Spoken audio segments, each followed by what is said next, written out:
Hey, what was that, sire? Welcome in, everybody. How y'all doing? I hope you are all having a wonderful day. Um, I have no idea what I'm doing today. I made no plans at all, but like we can maybe go do like driving is hard later.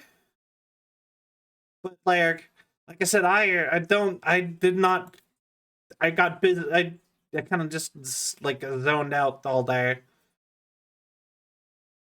But yeah, nothing. You know what? Fair. I did have some stuff. Like, I didn't do like anything today either. Like, honestly, actually, so like, when I woke up this morning, like, I could not like actually wake up. If you ever take like sleep medication and then you try to like wake up the next day and you're just like can't move your body and you need like some sort of outside stimulus or something to like be alive. I like the last couple days I've just had that anyway without doing anything. But like I would wake up enough to like turn my alarm off or maybe even like grab my phone or something, unplug it, and then I'm out again. You totally did everything. I saw it. I was there. Hi, Psycho. Hi. Bear. You know what? Maybe I did. But yeah. So, me your I knew it. I knew it was someone. Actually, I straight up had I've had sleep paralysis before. Actually, maybe that is just sleep paralysis. Wait. All right. Well, fair enough.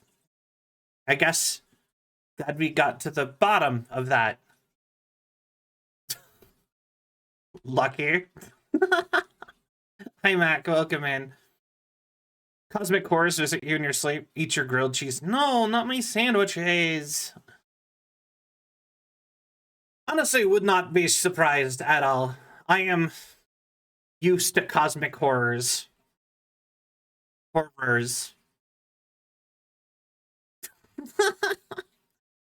Especially after this week of like constant am I cosmic horror. Yeah, fair. Um but yeah, especially after this week of just marathoning Silent Hill, very used to cosmic horrors and horrors. Pyramid Head's out there all caked up. We all see it. Yeah. What's up? Cast. What is cast? Or CAST? Um CASE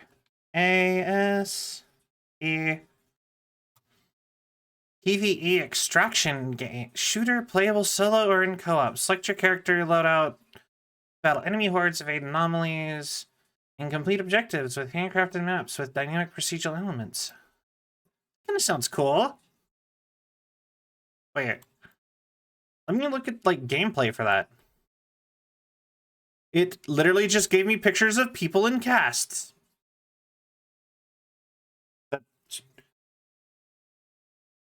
Thanks, Google.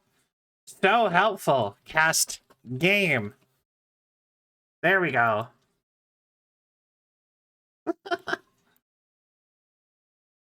Oh, okay. There's like cowboys and helldiver looking guys. Yo, it looks like an N64 game. Like a good N64 game. Like upper end of N64 graphics. Yeah, and only $7. You know, sure. Similar to PUBG and Helldivers, according to. All right, I'll put that down. I'll look into it. Yeah, no, it actually looks pretty cool, actually. Thanks, Psycho.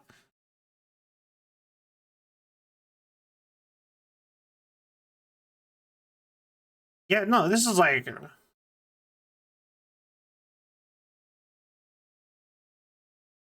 that's giving me like heavy like N64 game like vibes, and I'm digging it. Really fun, both single player and multiplayer. Hmm. Okay. I'm always looking for more games to play with people because, like, I never do that. Okay, sire. Higher. Okay. Higher. Okay, so we are now in ASMR mode for the next 3 minutes. I'm gonna say. Real cheap buy-in, too. It's a great game to get people into. Okay. Interesting. But yeah, hi Bug. Welcome in. Hello, Mac. Hello. Hello, peoples. But yeah, um, but yeah, no, like I said, I'm always looking for more, uh, always looking for more multiplayer games to play with people. I do really enjoy a good multiplayer game. I feel like I never do collabs with anybody other than Sil and Pokey, because mostly because Sil is always just like, okay, Sil and Pokey, my go-to collab people whenever she wants to do something. But like, I never organize anything for collabs myself. Generally, it seems like outside of the talk show, I guess. But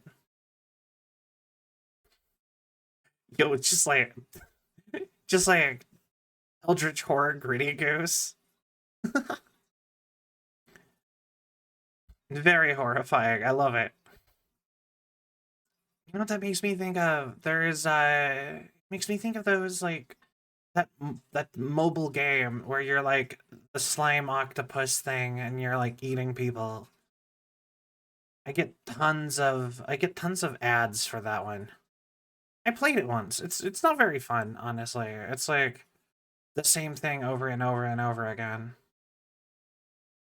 It's named Ors, which is a reference to Star Control 2. I've not heard of Star Control 2. Or Star Control in general. A lot of games still has to look up today. Oh, wait. This looks familiar. Okay, I don't know if I've played this, but I definitely have seen some like gameplay of this before.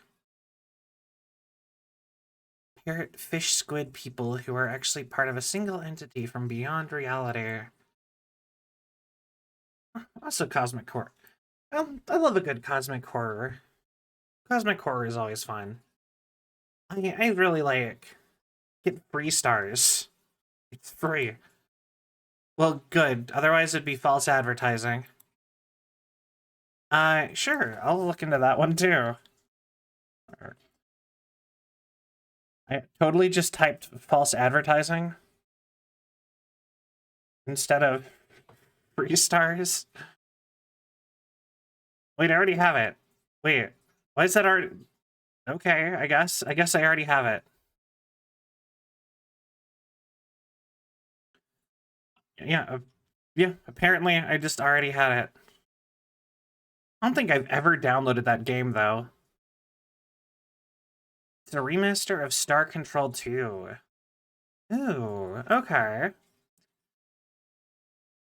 Yeah, I'm a real big fan of a lot of those, they used to make games in such a, like, really interesting way back in the day.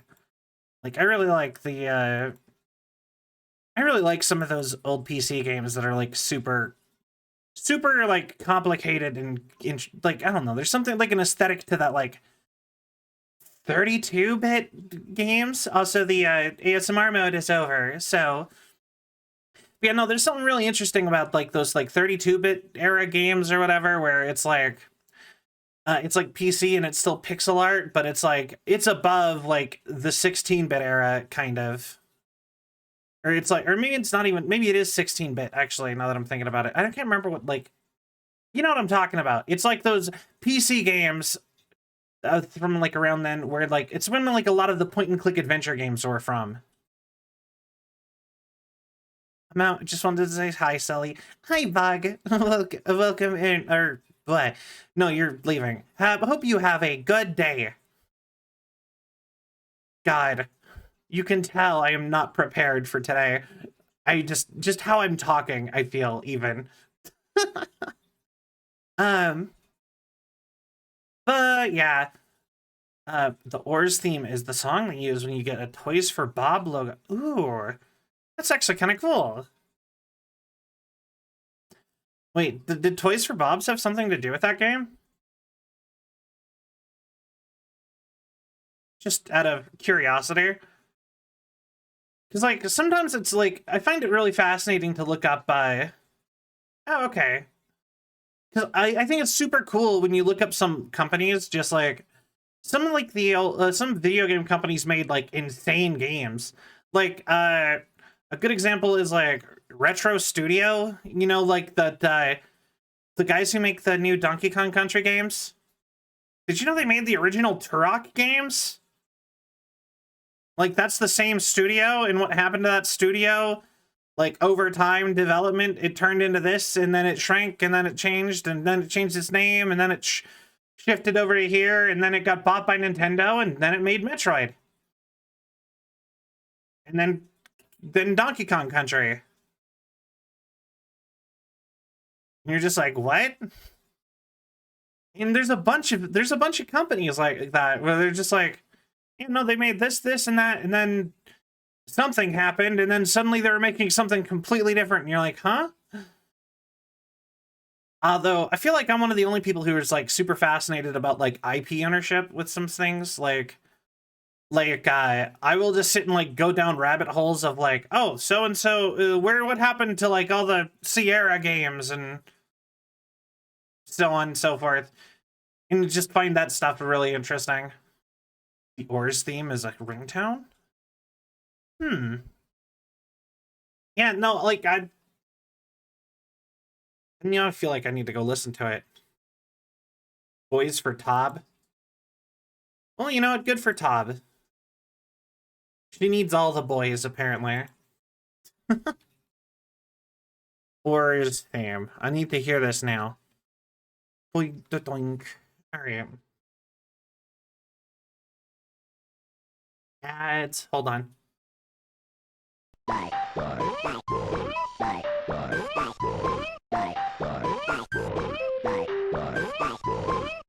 So this is your ringtone?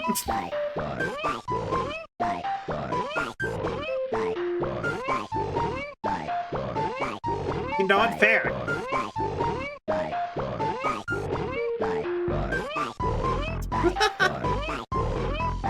It's goofy. I love it.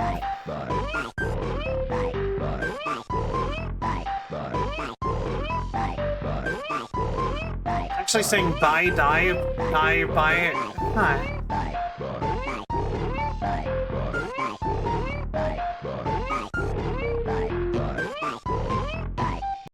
Well, I guess if the point of a ringtone and or an alarm is to get your attention and make it something that you can't ignore, I mean, yeah, that works. You know what I mean?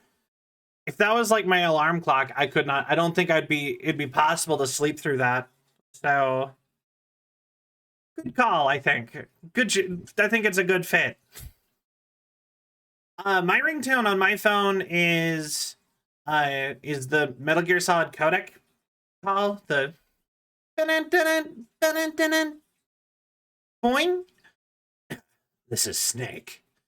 You know, and then my text message ringtone is this got the whole club bouncing. And then my text message is the Final Fantasy. So yeah, no, I'm really okay. So funny thing with that. So as a kid, I was never allowed to have sound on any of my mobile devices. And so, like, unless I'm watching like a YouTube video or something where it needs to be audible, I can't have the sound on a mobile device. And that includes things like my Switch. I don't know why, but now that bothers me. So I've been trying to break it, and part of that includes like turning the volume on my phone on, because I've lived with my phone on vibrate for pretty much the entire time I've had a phone. So I've been trying to have it loud, but the thing is that I need to remember to still turn it off for stream, and apparently I'm a very all or nothing person, so I'm not gonna remember. I never remember to turn it. So I either like turn it off, and then I'll be like, I need to get myself used to having sound on these things because it'll make my life easier to actually be able to hear my phone. And then I'll turn it back on, and then it'll make a ton of sound while I'm on stream, and then I'll be like, I gotta turn this off. And then the cycle repeats over and over and over again. And so far, there has been no stopping. So part of me is just like, I guess just admit that I'm probably not gonna have, my phone is gonna stay on silent pretty much forever. I will probably turn the sound back on at some point in the near future just to do it again. Put sound on. Get bothered by meaningless system sound. Put sound off for next 3 months. Get annoyed at how I never have sound on. Turn sound back on. Get annoyed by sound. Repeat just over and over again. Yeah, forever. Just infinite cycle. Just... And yeah, they die. It is a thing. It is a thing.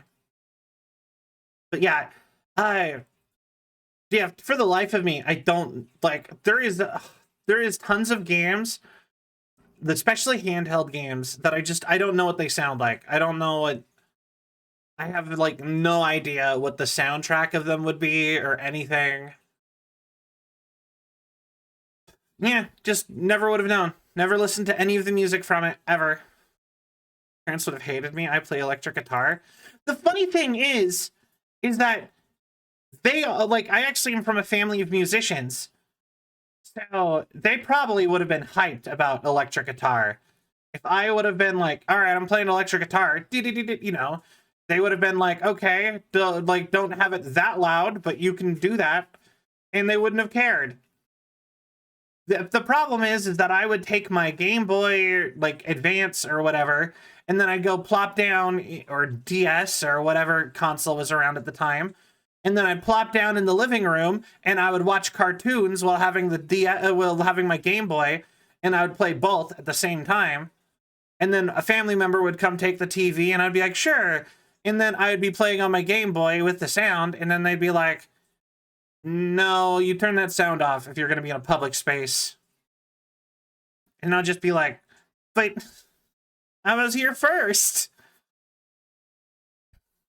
Because I was always there first. I actually, like, growing up, I was usually the first one in my house. Because, you know, family would work, and I would get off school. I was one of the youngest, so I would get off school and stuff first. And I'd go get home, and I would sit by myself for an hour. So, anyway. So I would sit home, I'd be on my Game Boy, I'd watch, like, Toonami or something while I played Game Boy, and then family would come home and be like, all right, nope. And then they'd be like, nope, on sound, and it would just be like an infinite cycle. Or, you know what I mean?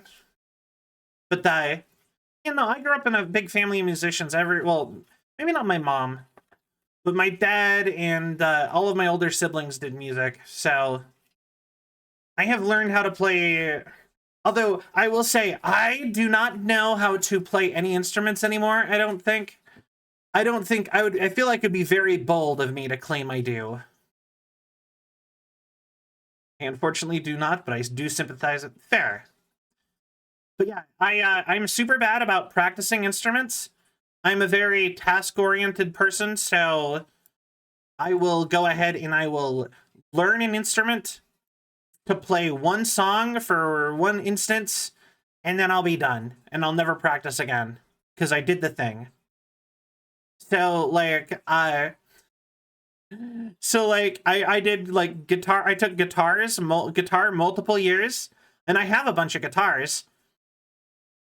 And so I will sit down and I'll be like, okay, we're gonna learn blah blah blah song, and then I'll learn that song, and then I did like guitar recitals and stuff for guitar classes, and I would play that song, and as soon as the guitar recital was over and I got my grade, I never ever played that song again. Would not even know how to start it.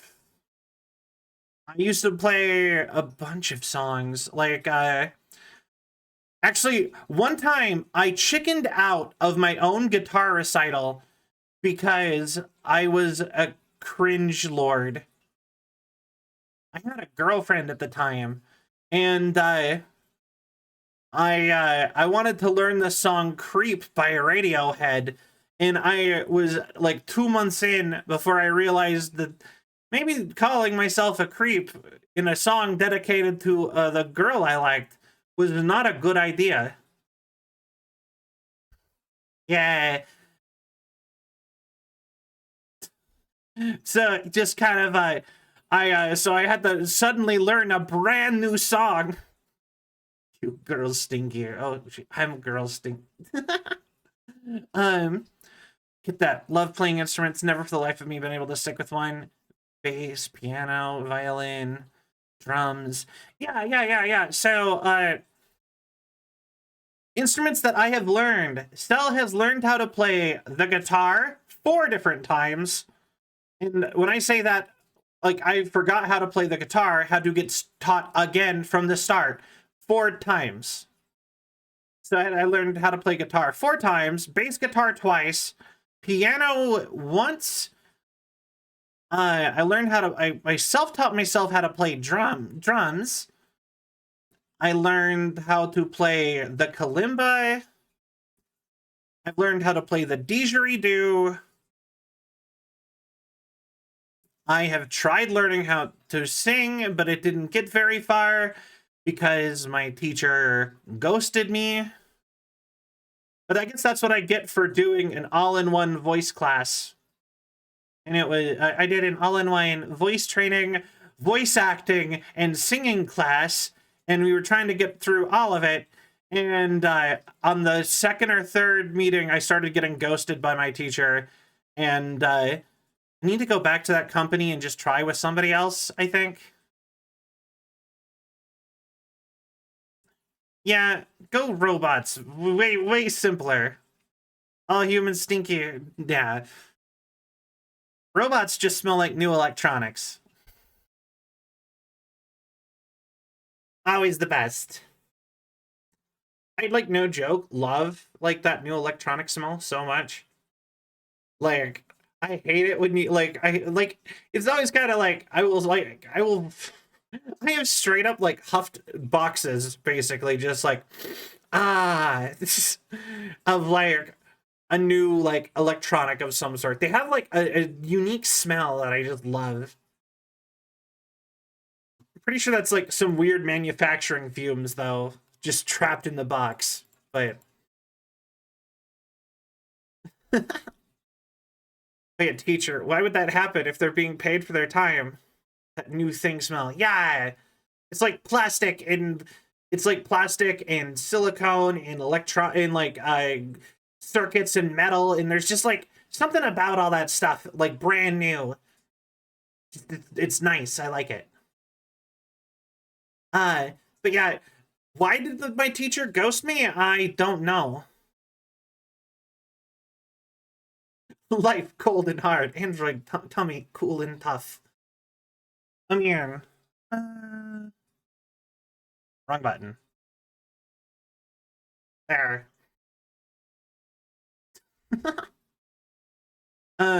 Cars, books, gaming consoles, all got their own smell. Yeah, exactly. The new stuff smell.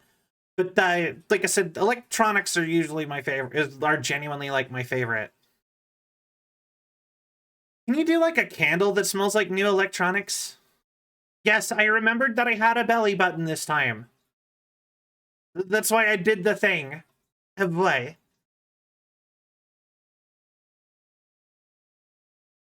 I mean, okay, like It's easier to remember this time. Like, I don't know, Android. Like, in a certain sense, why do I have a belly button? I wasn't born. Technically, it should be smooth. But also, I'm like, yeah, it would look weird without one, I guess. Hmm. But yeah, for oil changes, I guess that makes sense as a port of some sort. A port of some sort. I didn't really like discuss this with like design wise, but I kind of imagine like some of those like these oh wait, my mouse is on screen. I kind of imagine these as being a like ventilations, so on arms and but also be kind of part of the they're either part of ventilations or they're part of like adjustment hooks, like they're like where you would like put in like a key and then you would be able to like open me up to like adjust things.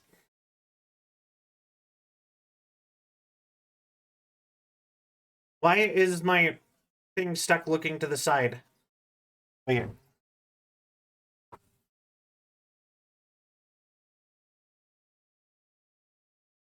What is going on with my model?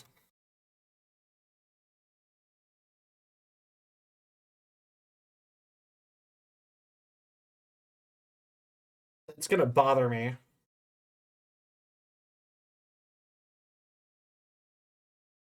Anyway, but yeah, I guess oil changes. That makes sense. I guess how many? Well, now that I think about it, wouldn't it make more sense if you had like androids for like them to be able to do like oil change, like gain oil from like just like eating stuff? Like you already have to put in somewhat of a digestive sort of tract kind of a thing in there just to have it be a good proxy of human beings anyway. Might as well just have me like drink coconut oil or something and be like, all right, there we go. But I coconut. But yeah, you know what I mean? Just something like that. Hi.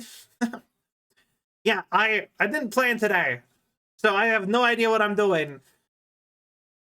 Oh, you've lost your cape. Oh yeah, I can throw all my stuff on, or I can be all boop boop.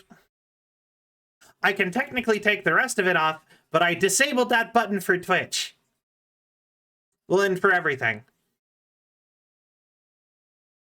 And yeah, so part of the idea is I can replace parts. I'm a robot. Speedrun the Silent Hill pachinko game. I don't make that kind of content. But when I got my model, I wanted a nude base so that I could make new model, so I can add new outfits. And when I got the model, it was already programmed on a toggle, and I had to go out of my way to turn that toggle off.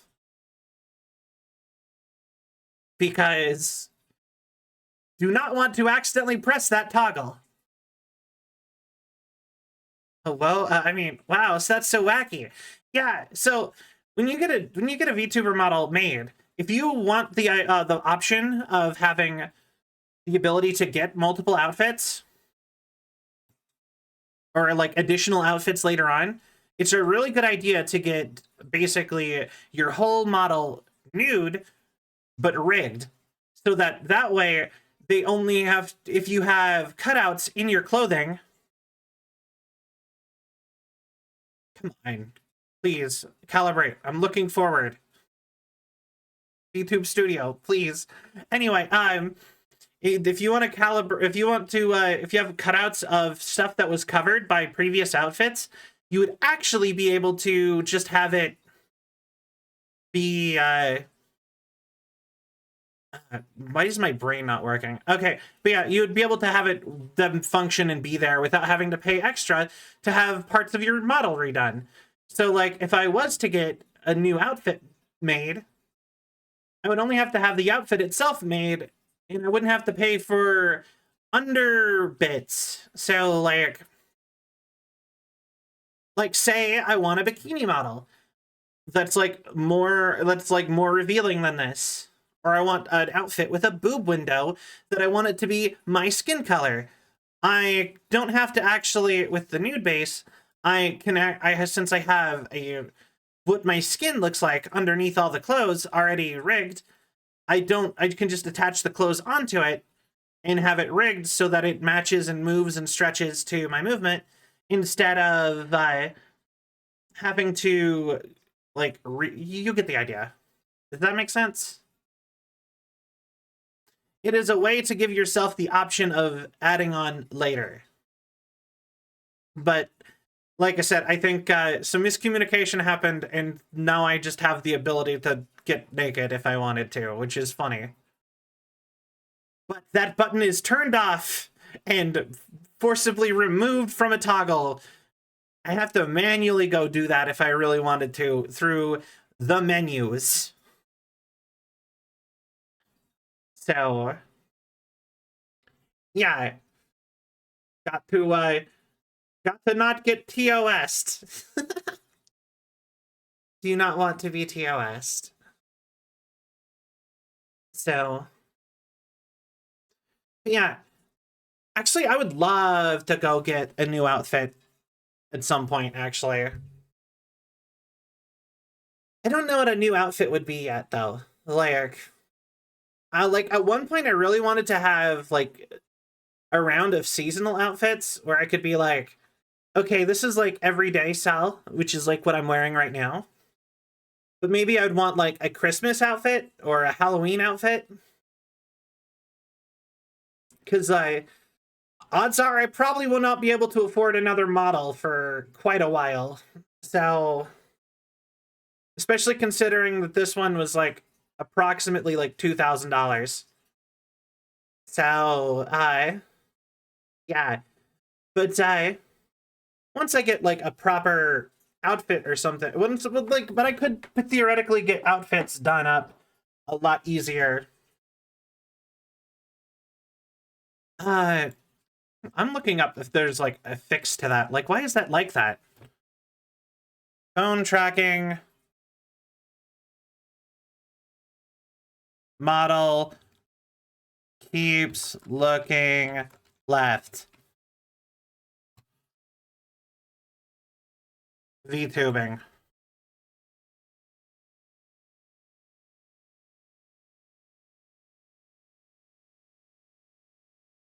Facing your center. Oh, where?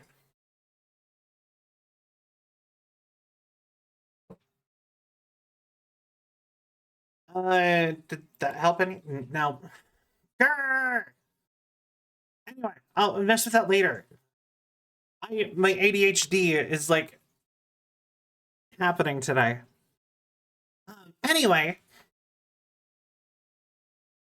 but yeah. Anyway, I'm not. The Silent Hill pachinko machine would be kind of. I've never actually played pachinko. Like, I'm really familiar with pachinko. Like, I get kind of get the concept. It's kind of like pinball, but it's gambling, but not legally according to the Japanese government. And like, I don't know. It always seemed interesting because you have to collect all the balls, and then you go trade the balls in for like prizes, and then you can trade the prizes in for money. I don't know. The whole like process seemed really interesting. But like, I've never actually played it because that does not exist basically at all in America. Like, you know.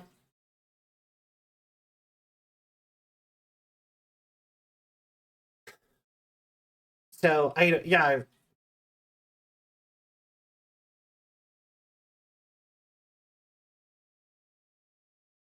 Hmm. I have thoroughly broken something with my VTube studio apparently, and I am not happy with that.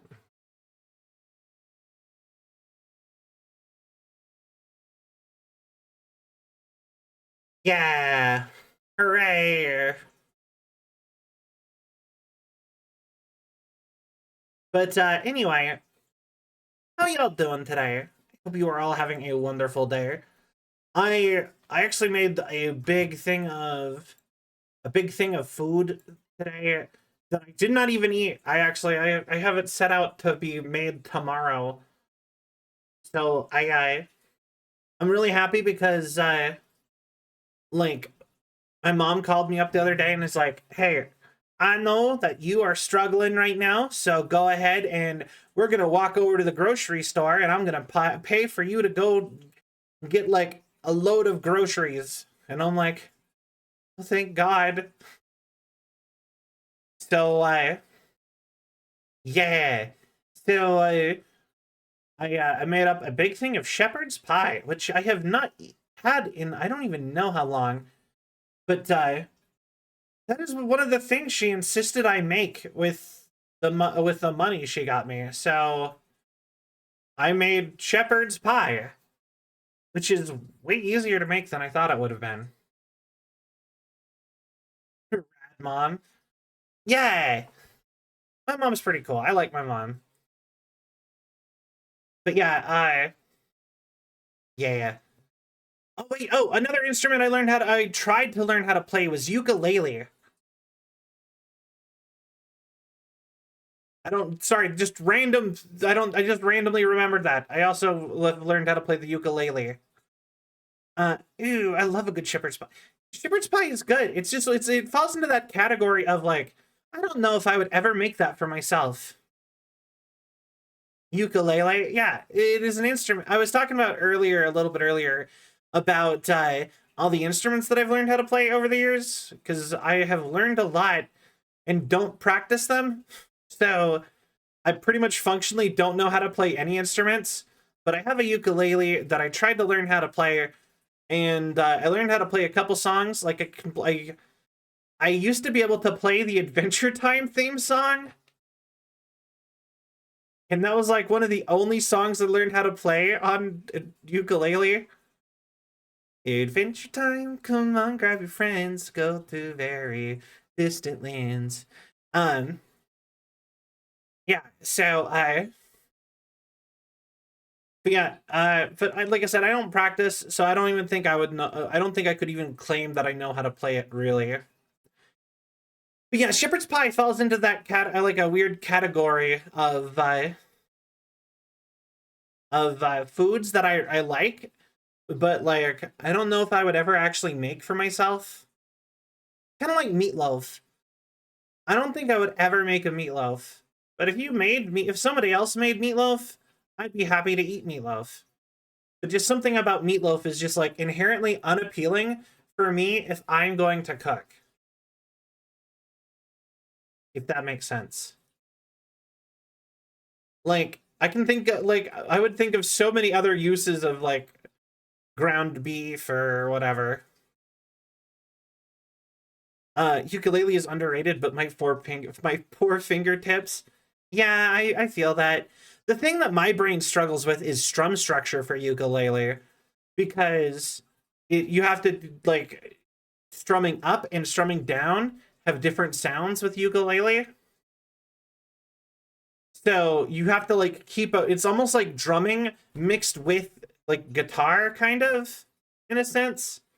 So you're just like G up, G down, G up, G down, D up, G D or D down, D up, C down, G up, D down, and it's just like D D D D D D D D. And something about that, while having to keep a rhythm and having up and down strokes mixed together, messes with my brain. Because sometimes you have to do double up and double down, and it's some of those strum patterns like trip my brain up really bad. So I don't. What is shepherd's pie like? So real shepherd's pie is ground sheep of some sort, mutton or lamb, and then it is mixed with. But I'm having the beef version, which in America is colloquially just known as shepherd's pie. So colloquially, the dish is shepherd's pie. It doesn't matter what type of meat you put in it, but yeah, no, it is the meat, and it is some vegetables, specifically peas and carrots, and then there's like a gravy type sauce in there with it. I believe like the way I got taught is you just like take all this sauteed vegetables and meat juice or whatever, and you put one packet in for just the juice that comes off of all the vegetables and meat, and then you add a second packet of gravy mix of like the powdered gravy in with the actual liquid, and then you cook it down until it's like all suspended as like ultra thick gravy, and then you put it in the bottom of a baking dish with mashed potatoes on top, and then you put I always put cheese, but apparently the Brits, which it's a British dish, put Parmesan. I just put like a handful of cheese stretched across the top of it, and then you bake it. It's pretty good. Almost any Green Day song on guitar is played all down strums. Ooh, that's kind of cool, actually. I like Green Day. Green Day is a good band. I learned how to play every single AC/DC song on bass because it's literally every single bass guitar song for AC/DC is 2 notes. Like it's always like, I think it's G. Can you name 3 AC/DC songs? TNT, Back in Black, Whole Lotta Rosie. Want me to name 3 more? Dirty Deeds, Thunderstruck, and oh, hold on. Big Balls. I like big balls. She likes big balls. Bouncing big balls. Great big balls of fire. Dun, dun, dun, dun, dun. I actually don't like AC/DC. I mean, like, I like them, but I don't like them. You know what I mean? Like, they're unoffensive, but I kind of now I associate them with, like, very heavily with, like, redneck culture. Because, like, I don't know. Like, every time, like, I get dragged to something in that sort of category by somebody I know, they just blast AC/DC the whole time, and like no other band or genre or anything, and it's just like a whole lot of AC/DC, and it's just like, I like AC/DC, but like I don't think I can listen to them for like 3 hours.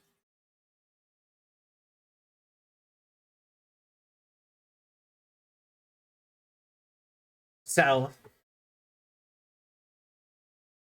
yeah,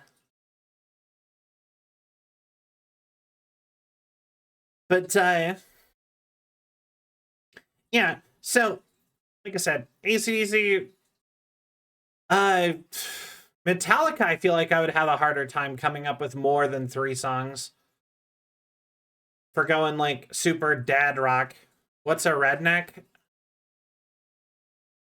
A redneck. They're like a country person, but they're like an identity country person. So they'd be like, "Woo! I got my truck with the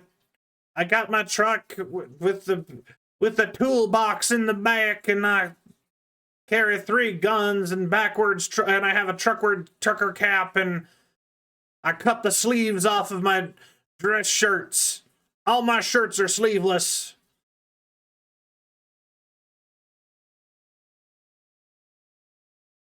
That kind of guy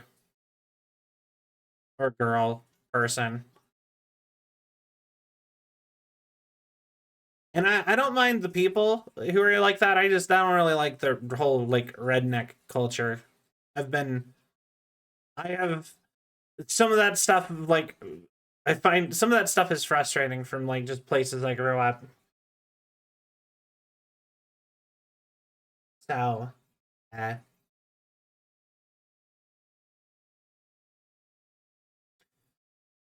But yeah,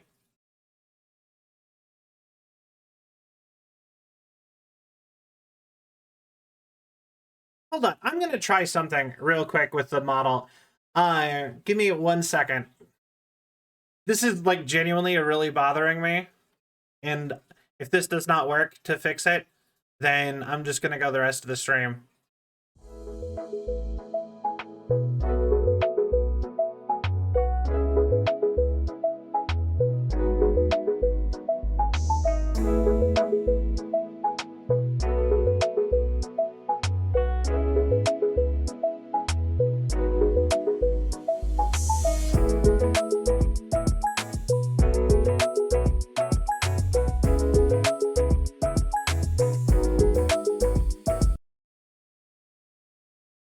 All right, it did not work. So I guess stream is just over there now. I'm stuck looking left for some reason.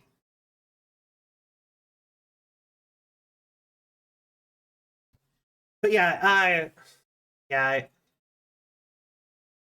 yeah, like I said, nothing against that type of person. And like I said, I encountered that a lot growing up. And so I just kind of find like the vibes of that sort of culture to be just, I don't know. This is just not my vibe. Not my cup of tea. But I just noticed I have a bobby pin on my little arm sleeve. Anyway, yeah. But yeah, no, like I used to. I'll be honest. I basically not yeah. Is it a bobby pin? What are the safety pin? That's the word.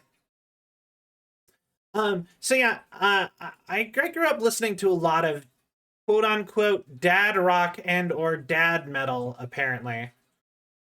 But a lot of that is because I grew up in a place where so like Dad Vion was always like a big metalhead guy.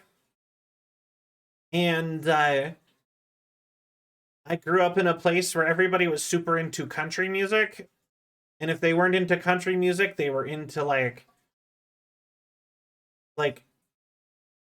mid 2000s hip hop.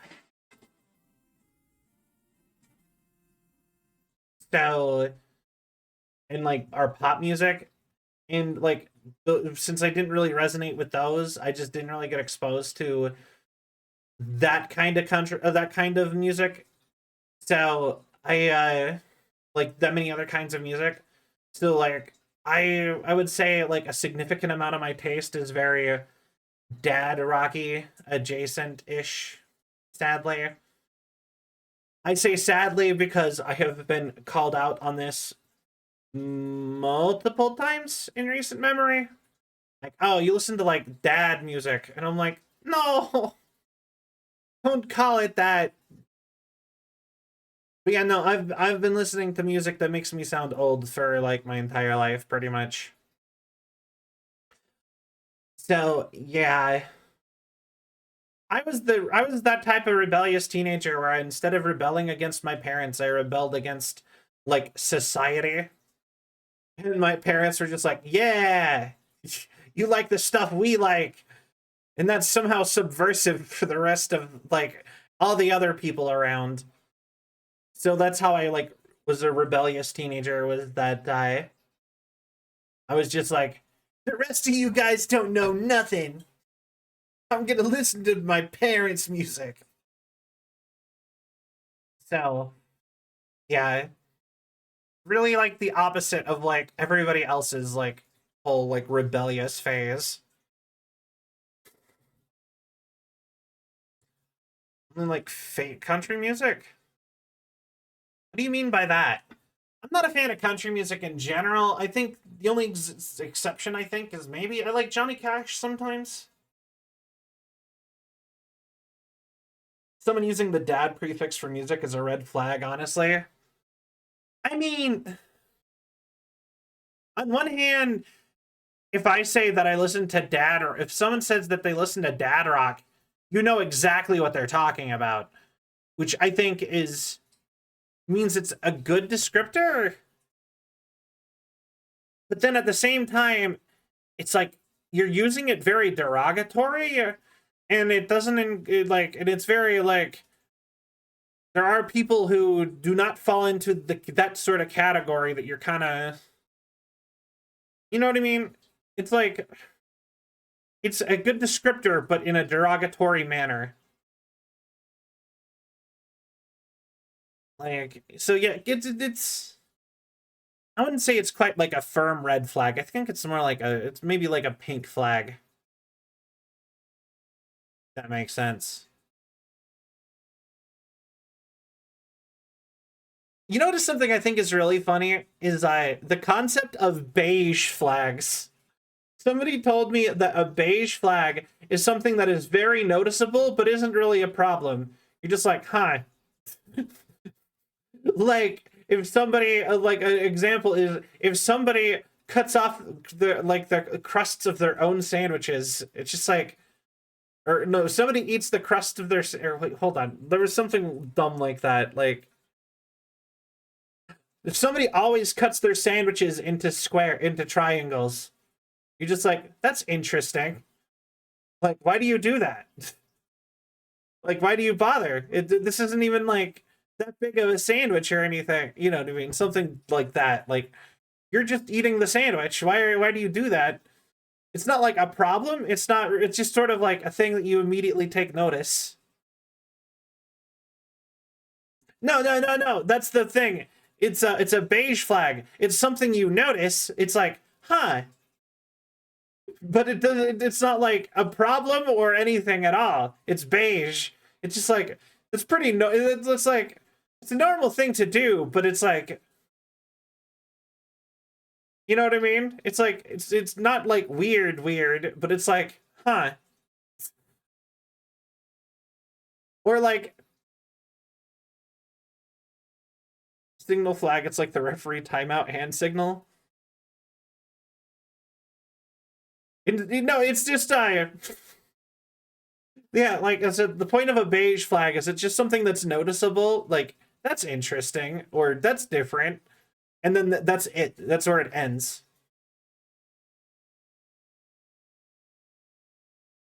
I'm not saying cutting your sandwiches is a weird thing to do. I I guess it's more of, it's like, why are you putting that much effort into something for just yourself? I guess is more kind of what I'm saying. Beige flag seems wackier. I just find like the concept to be amusing because there's like people talking about it. Like there's just I like that that's become like a thing that you can look up. There's a bunch of people who like compile beige flags. Like, oh yeah, no, they never wear matching socks. That's a beige flag. Like, ever? Like, they never wear matching socks ever. Like, it's not a problem. It's not weird. It's just like, once you notice it, it's a thing that you notice, and you're just like, that's a interesting thing about this person. But a green flag is like a positive. But a beige flag is like, it's just neutral but noticeable. Like, it's a something that like, if somebody did it, it's like different enough from like your expected norms that you would notice it, I guess. If that makes sense. Seems like a green flag. I would love for someone to cut my sandwiches. Honestly, that's kind of a cute idea, actually. I don't remember the last time I had like cut up sandwiches like that, to be honest. I never cut my own sandwiches at home. It seems like it's a waste of effort, I guess. Setting morning alarms for random times like 6:58, 7:02, 7:19. That would drive me up the wall. Yeah, you know, like I said, it's like yeah, it's like it's a noticeable, but it's not like a problem. It's just like, why? Make it the even time. Sandwich crust made me think of how I eat the pizza crust first and realize I haven't had pizza in forever. I love pizza. Like, I am always like, I'm kind of like, pizza's one of those things that I very frequently am always in the mood for like more pizza. France? Where? Ah,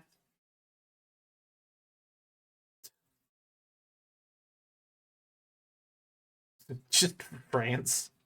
Mods, put him on the guillotine. Pizza is never not good. I agree. Oh my god, so I went to a fancy pizza place the other day. Like the owner, the main dude at the pizza place, moved to my city from New York City. Moved his whole pizza like company from New York City all the way to my little hamlet and was like, "Hey everybody, New York style pizza." And I'm like, "What?" And it's like huge flat like thin pizza by the slice, and it's $3 a slice. Like, I could go there and get like, that's like cheaper than McDonald's. And they have really good pizza. Like, a whole pizza is like $30, but like the big slices that you have to fold to eat. The way it's done in New York, where pizza is a street food, and people will have like the little corner shops, and you buy a single slice of pizza, fold it in half, and eat it like a sandwich. Like in New York. That was my attempt at a New York accent. It was not very good. I've not encountered a New York accent enough in my day-to-day life to be able to do one of those. But yeah, like, I went to that the other day.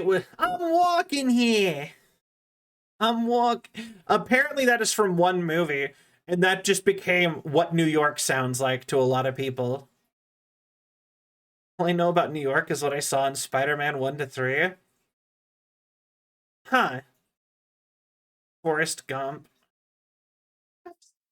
Okay, actually, like, so here's a funny thing. When I was in university, or in the simulation of university, I mean, my roommate was obsessed with not Forrest Gump, which he had never seen.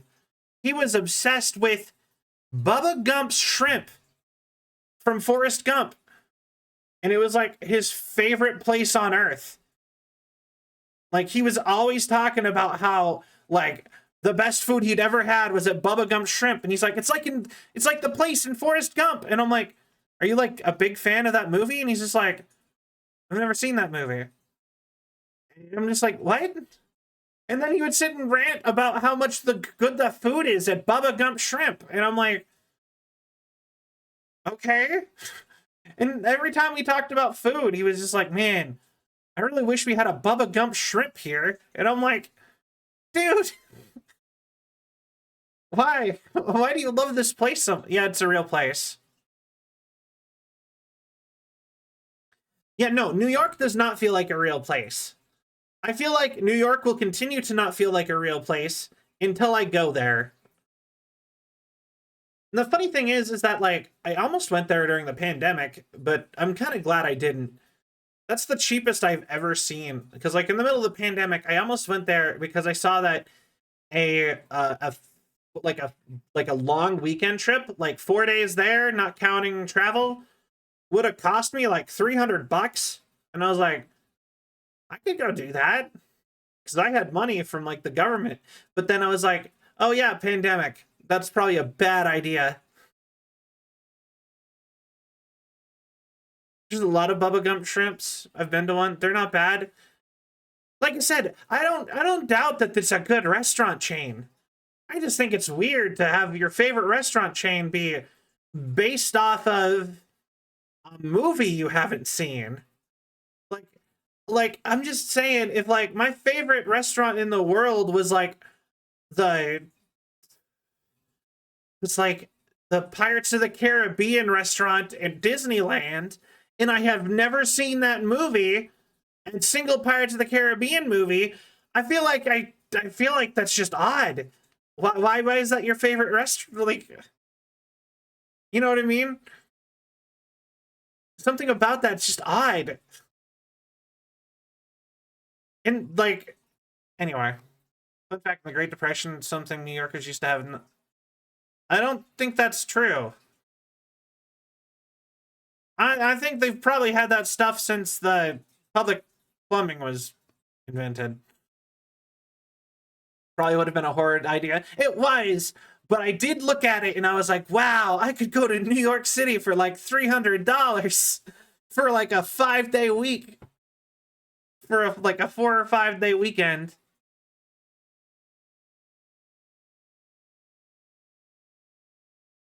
Oh, I love the Pirates of the Caribbean ride. Fan of the movies? The what now? Yeah, I mean, that's... I guess it'd be weirder if you didn't know that it was based on a movie. I guess, you know what I mean? Like, I guess that would be like a weirder thing. I just thought it was so odd. Like I said, it was just his obsession with this restaurant it's just, I don't know. It just seemed so weird to my brain. And he brought it up all the time. I'm positive he was doing a bit. Yeah, no, the movies weren't based on their ride. They were inspired by the ride. And they took the name from the ride. The ride was completely original and didn't really have a plot. But it had some locations. I believe that you go to Tortuga in the ride. And so then they made the movies and named it after the ride to use IP correctly. And then the movie did well, so they added the characters from the movie into the ride. And from there, it kind of became like an IP. The original that guy from Fortnite? Kind of, yeah, actually. Oh my god. Okay, also, something I hate about Fortnite. Ready? Why does Fortnite not label what their collab skins and stuff are from? We would have less of a... It's that guy. It's Goku from Fortnite. If Goku was collab skin Goku from Dragon Ball Z, or Goku skin from Dragon Ball Z in Fortnite, you know what I mean? Labeled. Like, why don't you just label... Like, it's not that hard to just put collab skin from blah blah blah under the character name. You do it for Marvel and Star Wars and DC. You don't do it for anything else, and that feels weird and kind of obnoxious to me. At least give them like a, this is from real anime, like from anime, like a generic anime and cartoons icon series thing or whatever. Because yeah, they have such wacky designs and everything. Like, how are you supposed to know what they're from? How is a kid even supposed to know it's a collab? Because they don't want you to know? I don't know. Something about that just bothers me. Like that is actually a thing that would make me hesitate. Like, if I had like a big IP and Fortnite was like, hey, do you want to put like, I'm going to use myself as an example. If Fortnite came up to me and they're like, hey, do you want to put Selvion in Fortnite? And I'm like, maybe. What's the details? They're just like, you'll be the skin, blah, blah, blah, blah, blah, blah, blah. And then everyone's just going to think Fortnite owns Selvion because if it's unlabeled. It needs to have, like, some sort of notification. Otherwise, it's not advertising. It's just Fortnite is selling my design. And we're both making money off of it, but still, like, it's not like a mutual advertising thing. Finland has TMNT restaurant pizzerias? That's kind of cool.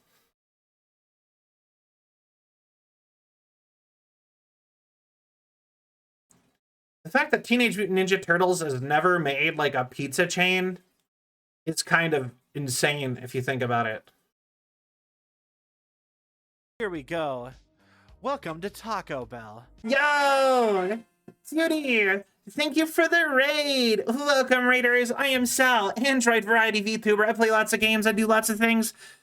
Today, I planned nothing, though. Not a single thing. We have no plans whatsoever. We are just winging it. And thus, we are just kind of hanging out. Let me get you a shout out. Tell me how your stream was and what you were doing. And I will give you a shout out, like I said. Gramdalane, thank you for the follow. Welcome to the Selvian Legion. I hope you have a cell of a time. Thank you so much. Thank you. I really appreciate it. I hear Lear. Doobity dear. There we go. But the Amazon of gaming. Wait, yeah. But welcome in everybody. TMNT Pizzeria is honestly a mess. Yeah, no. The fact that Teenage Mutant Ninja Turtles never made like a pizzeria chain or some sort of like tie-in thing to like Domino's or something is kind of crazy if you think about it. Also, the fact that Sonic the Hedgehog has never done a collaboration with Sonic Drive-Thru is insane. Also, like how? I was trying to stream old school RuneScape, but a billion problems happened midstream. Ooh, I'm so sorry. I hate it when that kind of stuff happens. I totally relate. Actually, did TMNT Pizza collab? Did they ever do a pizza collab? Oh no, they did a team up with the newest movie. Did a collaboration with Pizza Hut, and they sold. They actually sold a green drizzled pizza. What's the toppings on this? Oh nope, it's Australia only. Oh, dang, that's crazy. Like proprietary grocery store microwave pizzas? Yeah, no, exactly. I don't believe they've ever made like official pizzas from Teenage Mutant Ninja Turtles. Doesn't want to collab with Sonic the Hedgehog. I mean, that's fair. Sonic is going out of business anyway. Don't eat at that restaurant. Just I will say the fact that they'd never use the brand synergy of the names is crazy, especially when they're both all about chili dogs. But I highly recommend you don't eat at Sonic because that is like one of the worst fast food chains of all time. Don't eat there. What types of pizza would they be? If I remember right, isn't it like peanut butter and clam pizza is like their favorite? You know, if Sonic isn't going out of business, I want them to go out of business. Oh, that's fair. My cheese tots, just make them yourself. They'll be a million times better. I promise you. Sonic drive-thru is so gross. I have never had good food at Sonic drive-thru. And I'll be honest, I've worked at a Sonic drive-thru. Like IRL cell. Like completely out of character whatsoever. Out of character. I worked at Sonic. It is the only restaurant I have ever been told to serve food that has been dropped on the floor. That's illegal. Like they were really bad about a lot of things. Do not eat at Sonic ever. And I've tried going there again and being like, okay, maybe Sonic isn't that bad. Let me try eating there again. Nope, food poisoning. The food like never literally like I do not trust their food there. I do not think that it is a good facility. And also I was a cook in the back, and they never gave me tips. They paid me tip wages of like $6 an hour, and they're like, "Don't worry, the front of staff will share tips." No, they just took that home. So like, the waitresses would be like, "I made $800 today in tips," and I'd be like, "I made like $500 this week." And they're like, "Wow, that sucks." And I'm like, "Yeah, they told me you guys were gonna share." And they're like, "Why would they say that?"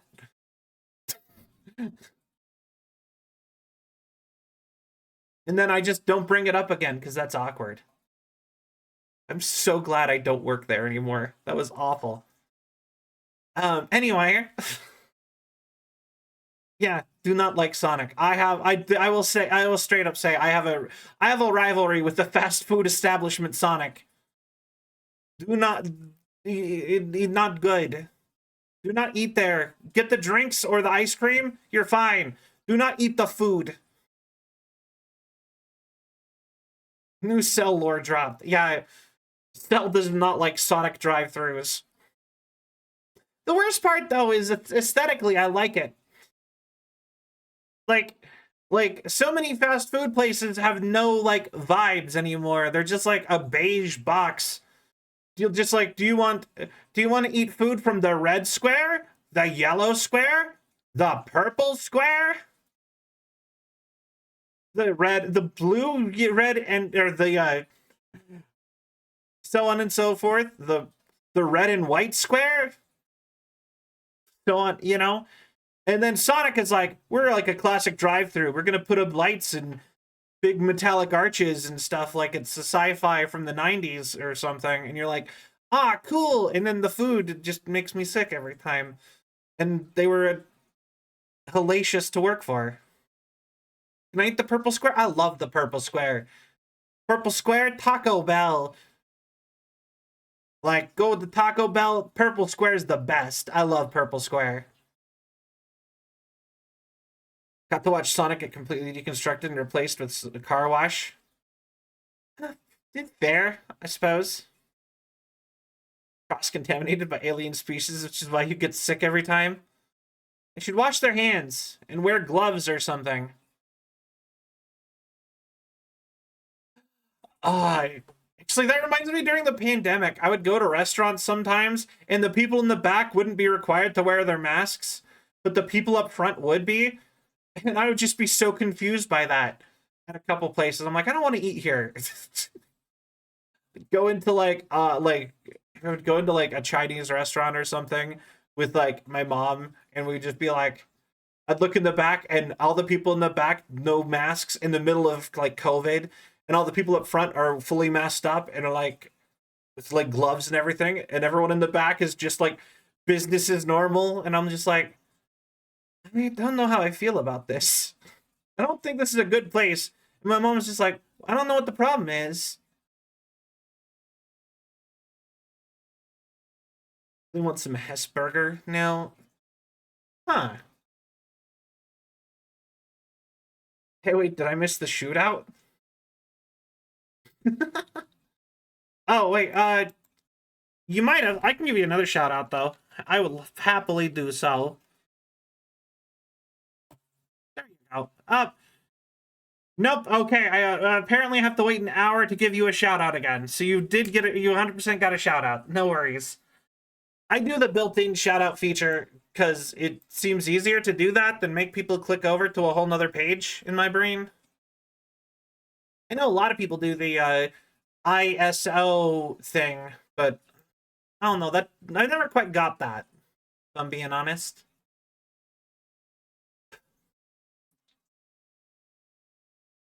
No worries, happy to. But yeah, but yeah, no.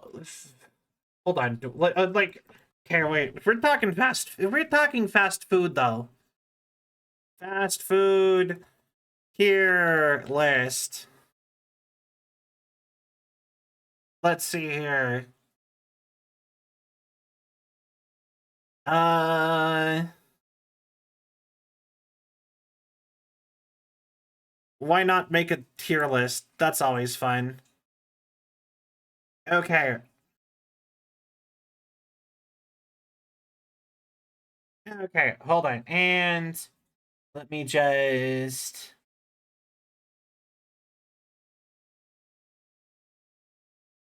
Oh, perfect. Okay, so then we go doobity-doo.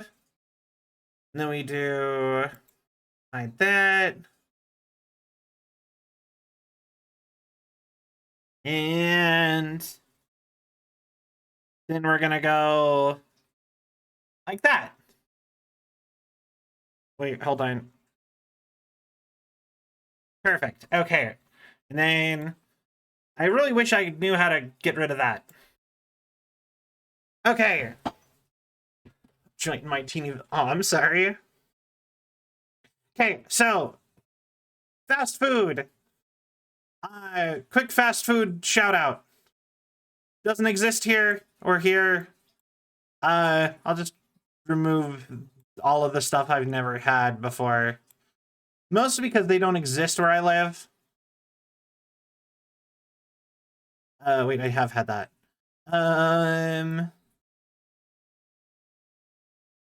Doobity-doo. Jollibee doesn't exist here. I've had that, though. Doesn't exist. Never had Panera. Doesn't exist. Doobity-doo. Ba-da-ba-da. Doesn't exist. I guess I could just ignore these. I guess that was an option this whole time.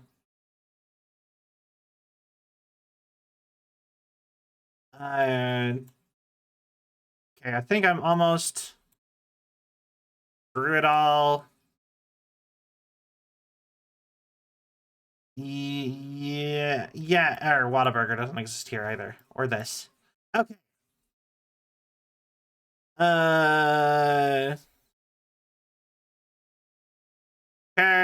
Actually, I've never had Cane's, even though it is here. Da-da-da-da. I do like Chipotle. It's all S rank for you. If fair. Del Taco is interesting. I actually made a tweet once about Del Taco, and Del Taco removed my tweet on Twitter. I didn't know companies could do that. So apparently they have the power to remove your tweets. Anyway, very cyberpunk. I agree. Dairy Queen is F if you don't count the ice cream. I like IHOP more than Denny's.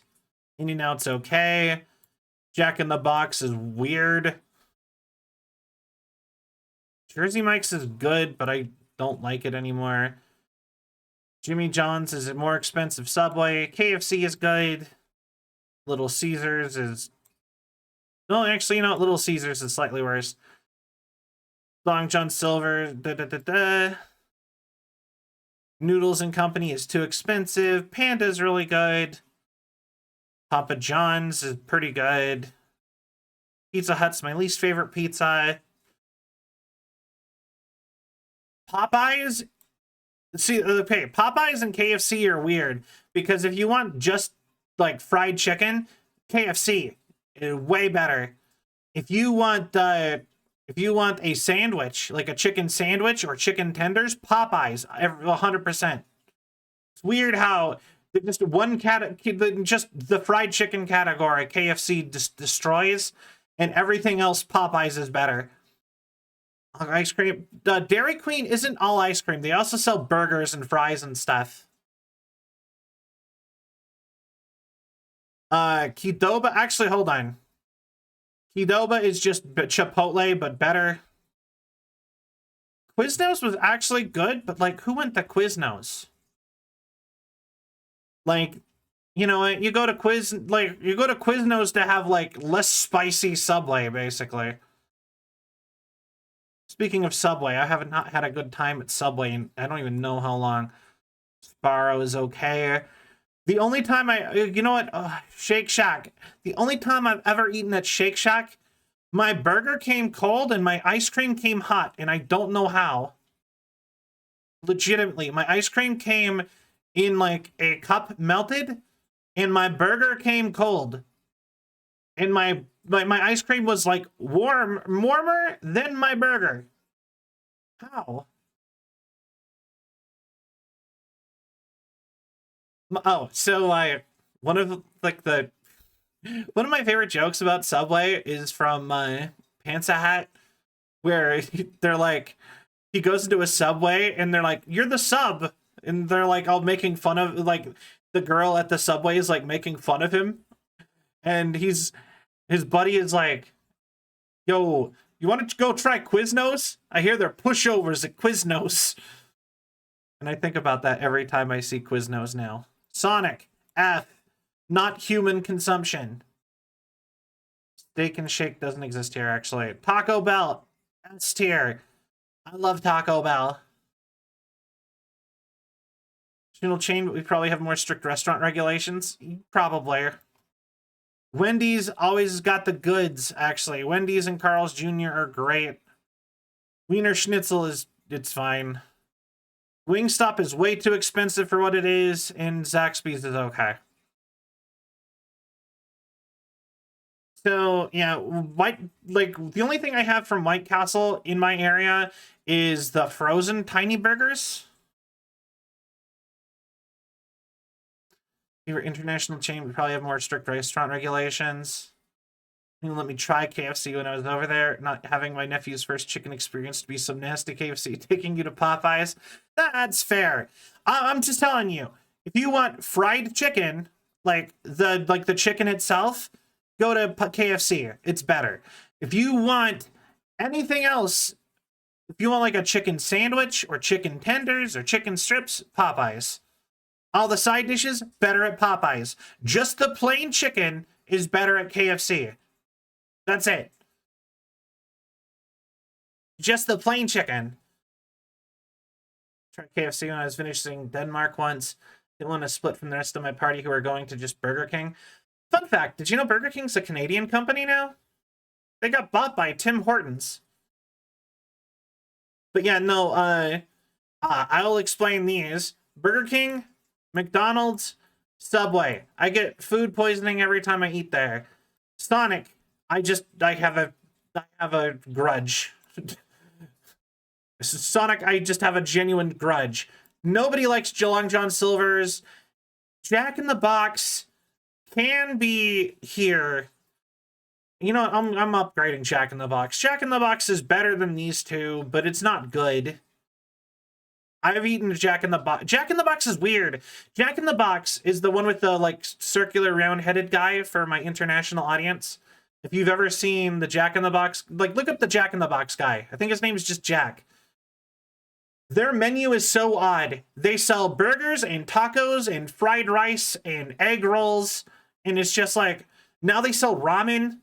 And I'm like, why? Guys, none of your food is good. Oh, thank you for the follow. Welcome to the Sylvian Legion. I hope you have a cell of a time. Thank you so much, cute ear. But yeah, no, Jack in the Box is just such a weird restaurant. You'd phone bombing local Sonic kitchen. The best fried chicken, in my opinion. I mean, I don't doubt that a local place has better fried chicken than KFC or Popeyes. I'm just saying, if we're talking like the fast food people, like that's KFC versus Popeyes' whole deal is that KFC makes better fried chicken and Popeyes makes everything else on their menu, on the shared menu that they both basically have, way better. Now, you see, Bojangles don't exist where I live. I would love to go try Bojangles. Taco Bell is the goods. You know, actually, Wendy's, you get a promotion. Good job, Wendy's. So, Taco Bell, I love Taco Bell. Is it real Mexican food? Not really. But is it, like, the best thing every time I eat it? Am I ever disappointed in Taco Bell? No. When I get Taco Bell, I get Taco Bell for Taco Bell, and I love Taco Bell. It's just the best thing when you want that kind of thing. And then Qdoba is just Chipotle, but better. Domino's is really good and really cheap. It is the perfect like combination of like really affordable and really quality versus like cost. Wendy's is the best of the cheap fast food places. They make Burger King and McDonald's look like they're like not serving, that they're serving cardboard and shoes. You know, and then Carl's Jr. and or Hardee's, depending on your location, is like only like, it is actually basically the same as Wendy's, just less cheap. It's like the same quality as Wendy's, but they don't have like the biggie bag, basically. Like I can go get like chicken nuggets, like a 4-piece chicken nugget, a burger, and a fry, and a drink at Wendy's for $5. That would be like $9 at Carl's Jr. So, anything else I need to explain? I feel like explaining. For the South, ever been is Tampier. I'll be honest, the furthest east I have ever been, come on, the furthest east I have ever been has been Denver, Colorado. I'm a very West Coast girly. I have not gone out east like at all. So like actually if you look at a map, there's like a line where all the states basically almost make a straight line all the way down to Oklahoma. And I've never crossed this line. Like there's just a line where all the states make I don't even know what you would call that. It should have a name. But I think to me it's where the West starts. The border zone. Yeah, if you're this side, you're West Coast. You're that side, you're East Coast, basically. Basically, everything west of Colorado or east of Colorado. And Colorado is included on the west side. The Badlands. Furthest south I've ever been is San Diego, California. Which is basically as far south as you can go. Like, apparently there's a train in San Diego that if you get on it at the right time, you can technically like fall asleep on it and wake up in Tijuana, Mexico. So, or is it a bus? I can't remember. All I know is I read about it somewhere when I first went to San Diego and was just like, oh yeah, no, there's a bus here that there's a thing here that if you fall asleep on, you can wake up in Tijuana, Mexico. And I'm like, oh, it's a bus? Yeah, they have at least one bus that goes across the border, and I just think that that's crazy. So, no, that's how close San Diego is to the border. It's on the border. Like, the city, technically, if you were to ignore country borders, Tijuana and San Diego would be the same city. Yeah, they are both on the border, on opposite sides of the border, but in the same place, basically. And I think technically it's like they're sharing like a bay, basically. So it's just like the Mexican part of the bay is where Tijuana is, and the American part is where San Diego is. But they're, like I said, if you ignored borders, Tijuana and San Diego would be the same city. I want a smothered burrito now. Yo, smothered burritos are great. I love a good enchilada style burrito. And I think the furthest north I have ever gone to was, okay, so a smothered burrito. So essentially, do you know what an enchilada is? That might be a better starting question.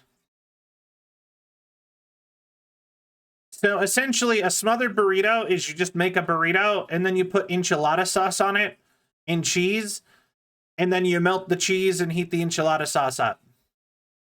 So you make a fully functional burrito and then you put the enchilada stuff on top of it. An enchilada is like usually a somewhere between 1 to 3 ingredients in like a really small burrito. And then it's smothered in a sauce and baked in a sheet pan. Like, not a sheet pan, like they're baked in a pan kind of casserole style, and you take like 1 or 2.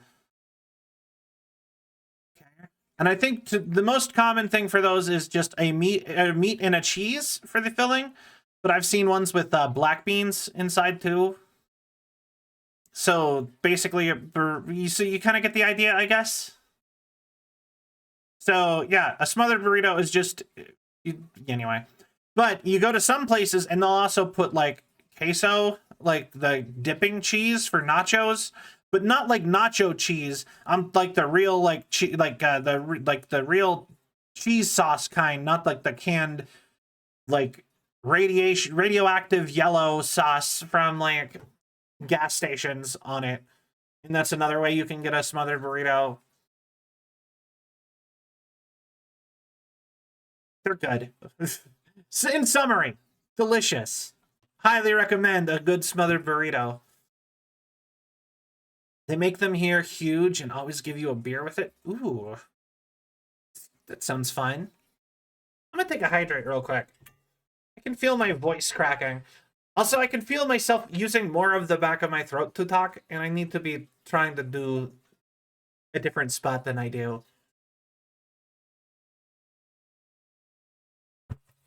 Hi. Yeah, so, yeah. I need to make it at home if I want to try it. You really should. I really, like I said, I love burritos. Just give me my money. Thank you for the follow. Welcome to the Salvian Legion. I hope you have a cell of a time. Thank you so much. But yeah, no, I love a burrito. Burritos are genuinely one of my favorite foods of all time. Like, period. I know a lot of people really like taco. I think a burrito is way better than a taco.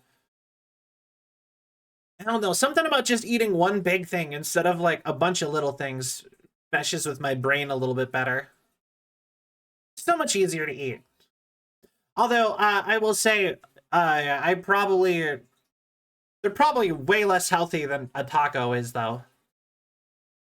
Like a taco is like, eat the little thing, and then, you know what I mean? It just, burritos is kind of like a food of excess, I guess. It's kind of like a pizza, I guess. But, the burrito, I feel like you're getting your money's worth. You know what? Yeah, I agree. One burrito, 2 meals. I will say I 100% have just gotten burritos with the intention of eating half of it and then like wrapping it in tin foil and then reheating it later. They're hard to they're kind of hard to reheat without them getting all over the place if you reuse them. I like wrapping them in tin foil and then baking them in the oven for a certain amount of time or the air fryer because I have an air fryer. Which when someone told me that an air fryer is just a really fast convection oven, and that's how that works, I was so disappointed. You just do like the regular oven like for baking, but you do it really hot and really fast, and that's it. It works and it can do that because it's smaller. And I'm like, it's the same thing. It seemed so fancier before. And now, like, now I barely use my oven, and I almost wish that I just had more, like, cabinet space. Actually been to Taco Bell in quite a while. I wonder if they had that there as well. Smothered burritos are the classic, like, smothered burrito is a common thing at Taco Bell. I know for a fact that that's, like, default menu. So if they don't have it there, it'd be more weird. Tortilla shells with shoddy self-made sauce, filling stuff, personal traditional New Year's food. Good call. Good call. Like I said, I love a good burrito. Burritos are genuinely one of my favorite foods. Okay, so my favorite foods of all time. I love sushi, I love curry, I love donburi, and I love burritos. Curry, sushi, donburi, burritos. In no particular order. I like everything else a lot. But those are my favorite foods in general. And with curry, it is specifically, I like Thai Penang curry. But I specifically like Thai Penang curry. Sushi, I am a big fan of anything with unagi in it. I really like a good gyudon or pork katsudon, but those aren't very healthy. Just something about like a big all-in-one rice bowl, kind of like that, is just kind of nice. I used to like more Italian food, like pizza or chicken parm and stuff more, but just a simple nigiri and I'm a happy camper. I feel that. I like nigiri. I go to a place all the time that has a $2 Tuesday deal where all nigiri plates are $2 on Tuesday. And I'll just go and be like, I would like 5 rolls, please. Or I would like 5 plates of nigiri, please. And I go there pretty frequently. And they just give you 2 little nigiri of every single type of that you ask for. So just like, I'd like a salmon and a tuna and an unagi and an escolar and a sea trout and always great. Love it. The beacons are lit. The meat counter has expiration date tagged sushi. I would not eat expired sushi though. That's a big one. Yeah. Udon with onigiri either. Ooh, actually onigiri is really good too. I like a good mayo tuna onigiri. I tried. Oh, I had a kimchi tuna onigiri not that long ago too. It was really good. I like kimchi. I want to get more into Korean food. Korean food is so interesting and good, and I've made. I like pretty much everything that I've made Korean food wise, but every time I go to a Korean restaurant, it's always like all you can eat, and it feels like a waste on me because I don't go with people. So I just stopped going to Korean restaurants, and I'm like, I want to try more Korean food. So they all look so interesting. They're all so bright red. Like all their foods are like bright red, and I'm always like, they always look like they're gonna hurt my stomach. They never do, but most of their food is like, always looks like it's like, this is gonna hurt, and then it doesn't, and then I'm like, oh, and then I go again, and it's like, this is gonna hurt me, isn't it? And then it doesn't, and I'm like, oh, every time. Korean corn dogs are like Russian roulette for me. I can see a big deep fried corn dog go for a bite. I mean, is that a downside though? I love cheese. But yeah, something else I really got into for a little while. I like picking up cooking projects. Like I went through a phase a little while ago where I made a ton of jars of Japanese style pickles, and I made kimchi also. It's not Japanese style pickles, but I tried making that while I was doing that, and they all turned out really good actually. But then when I tried to do it again, they all turned out poorly, and I don't know what I did differently. Cheese tax, the cheese tax. I remember that TikTok. Gonna have it in the cheese tax. But yeah, yeah. But yeah, food. Lot of. I'm so glad I ate before stream today. I would be starving right now with where the conversation was going if I hadn't. Like, no joke. Oh my god. Okay, wait. Okay. I know a lot of you guys are probably new. And we're not. How many of you guys have been in the Discord and looked at like the old food posts? Have you guys seen my banana water conundrum? Eating carrot cake as we speak, immune to hunger. That is something, that is a real product I found somewhere. It's banana water. And when I looked it up more, they take like unripe bananas and squeeze all the water out of it to get banana flavored water with like electrolytes in it. And it's so confusing to me. And it's always like cheap. It's cheaper than coconut water. And it tastes a lot like banana. And it has no sugar. And it tastes like a banana candy. And I'm just like, what is this? And I've bought it several times. And I'm still like, ooh. How do they get water out of these bananas? I don't know. I don't understand. Skia, hello. Yeah, no, apparently there's a lot of water in unripe bananas. Who would have thought? Banana water. Ah, yes. Watermelon milk. A product. Watermelon milk sounds horrendous for some reason. That's, you know what? That's such an interesting thing. So strawberry milk, perfectly fine. That seems reasonable. I like strawberries. goes good with milk.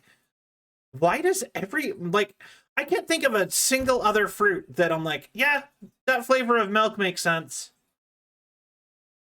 Strawberry milk, I guess I had banana milk a couple times, and that was okay. Like, banana milk isn't, like, the worst thing, so I guess banana's fine, too, but why is fruit mixed with milk such a weird combo? Magic! Look at me! How are you? Bye.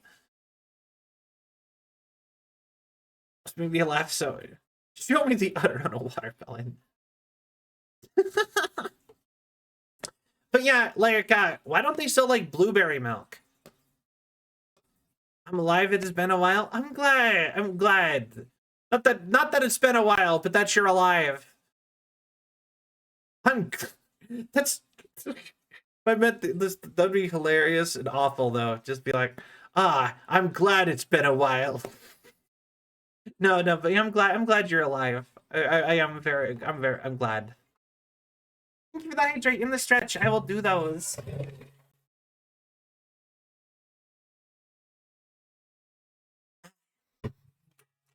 Alright. And stretch.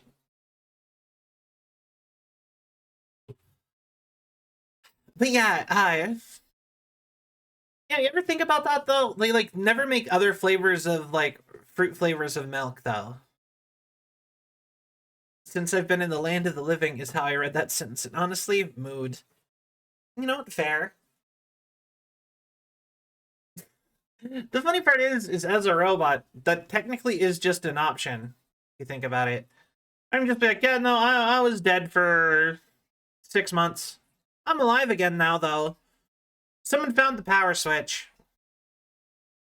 Finally got charged. You know how it is. Since I've been in the land with Minecraft-shaped watermelons, it's not a surprise.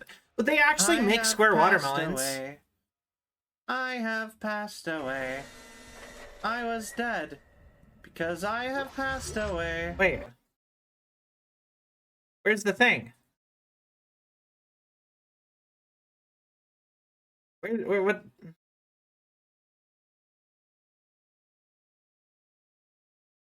I have passed away. I have passed away. I am dead because I have passed away. Why is all of my stuff breaking today?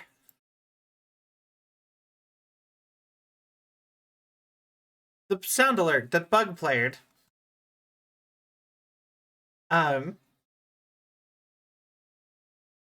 Anyway.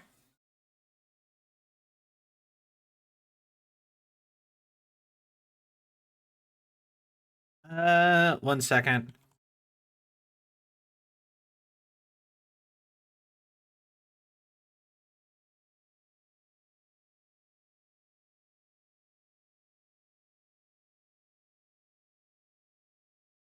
There you go. Did you guys actually hear that? Or did you just hear me sing it? Because I didn't... Fair enough. It didn't hear... I never heard it. I'm supposed to be able to hear it with all of those. I wanna.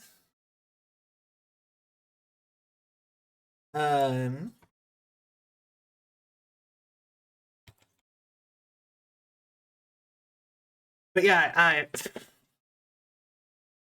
But yeah. What was I saying? But yeah, no. All my stuff keeps breaking, and I'm very tired of it. I would kill for, like, a dedicated IT person. Sparking Zero with the new characters and Gohan is broken? I mean, that makes sense. Everyone was claiming that he was already stronger than everybody else out of, like, nowhere. And I'm like, I don't think you can just do that. Like, we have no evidence that he is stronger than Goku or Vegeta at all. Only that he's stronger than he was before. All we know is he's stronger than Goku, than Cell Max. Yeah, I know, but like, if you just think about it, like, in lore or whatever, technically, the only people who got matched up against Cell Max were people who were already weaker than Goku and Vegeta. And so when Krillin or Piccolo and Gohan got power-ups, technically there's nothing in that makes you think that they got power-ups to match Goku and Vegeta. Only that they got stronger than they were before. So they could still be weaker than Goku and Vegeta, even with their power-ups. People just assumed. Oh, in square watermelons. Yeah, no, they make those in Japan. Disney, one of the Disney parks also makes Mickey Mouse shaped watermelons also. Technically, you can make any fruit shapes by putting them in a mold while they're growing. I don't think it works with complicated shapes, but I think you can make like triangular and squares and more spherical and stuff.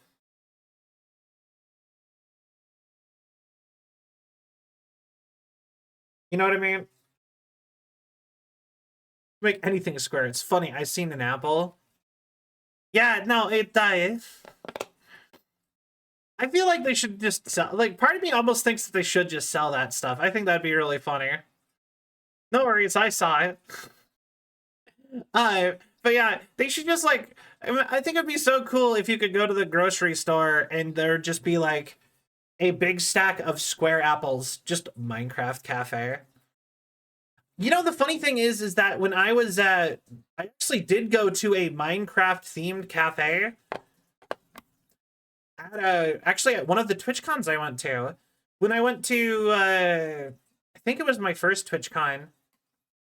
When I went to my first TwitchCon, I believe they had a cafe sponsored by some insurance company, and they were giving everybody coffee energy drinks and Minecraft cakes that were literally the cake from Minecraft, but miniature for you to eat. Like, just, and they were just serving that for whoever wanted it. Thank you for the hydrate magic. I appreciate it. All right, but yeah, everything square. I love themed cafes and restaurants. I wish they were more popular.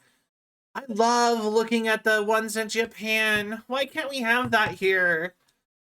Why can't I live in Japan? Both of those things. One of the two. Either have it be everywhere or have me be there. I want it. Although apparently I've heard that most of the themed cafes are not good. But like, they're cool. Like, apparently the food there isn't good, but you go there for the ambiance and for, like, the joke. Because so much of the food items are, like, jokes from the, like, inside jokes from the thing. You're there for the merch, not for the food. Yeah! Or maid cafes and stuff. I love those. I love just, like, the vibe of, like, the maid cafes or, like, the themed cafes. Like, apparently, okay, so apparently there's just a thing there called girls bars where you go and it's kind of like you kind of go there and then you get a drink and you just hang out with a lot of the time you get like, it's kind of like having your waitress, but she will kind of hang out with you while you're there, and a lot of the time they'll be themed and they're basically like VTuber themed. Basically they're basically like VTubers, so you'll go there and be like, hey, I want to have a drink with a wizard, and then like wizard girl comes up and she's like, okay, and then you guys like, you drink your whatever drink of choice and you pretend that you're a wizard in this like world with this girl and you sit and hang out and then you leave, and it's just like something like that is just so fun in my brain. It's kind of like, it's related to, if I remember right, it's technically related to geisha culture, but like it's very similar to like the maid cafes, because when you go to a maid cafe, they like pretend to be a maid and then they serve you, and it's like, but with the girls bars, like it's like that, it's like a hostess club, like the, if you ever watched Iran Host Club, if you've ever watched Oran Host Club, that is the male version of it, because they have the version They have host and hostess clubs, and I believe a girls' bar is just an adult version, is like the like alcohol version of the host club bars. Yeah, like the Yakuza minigame. You just get some like most of them are just like you get some cool people and or some people to hang out, and they are basically the wait staff, and they are also the entertainment, and they sit and hang out and talk to somebody, and when they're done, you leave, and it's nothing as weird. You just pay somebody to kind of hang out with you. And so like the regular ones, I am not interested, but I like the role play ones where it's like, okay, go get like, now you're just gonna go drink potions with like a dragon lady or a wizard or elf. Go drink potions with an elf at a bar, and then like an elf girl will come sit down with you, and you drink potions and be like, ooh, and it's like RP, and they have a bunch of those. And those are everywhere. And I'm like, something about that tickles me. And like, I'm like, just like, yeah, I want to go do that.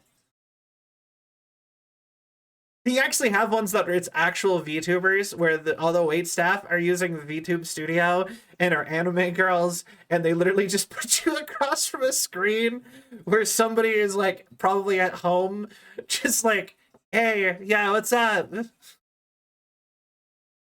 Them to hang out with me. Well, the thing is that like I get that sentiment from the regular ones, like but I'm also kind of like something about that kind of seems a little bit nice too, because sometimes you want to like have some socializing and people are just busy, or you know what I mean, or maybe you move to a new city and you don't know anybody yet, and you're just like, I need a little socializing. You know what I mean? And so I can kind of see the value of those in that sort of sense. But sometimes like just you want to talk like one-on-one with somebody about just like whatever, and you don't know people like that yet. But doing it in like the role play or like fun, it's more like a mini theme park for like just a single meal or a drink or something somewhere, and that seems kind of more fun to me. It's like a theme parky type whatever, you know what I mean? Because I love that kind of like theme parky vibe.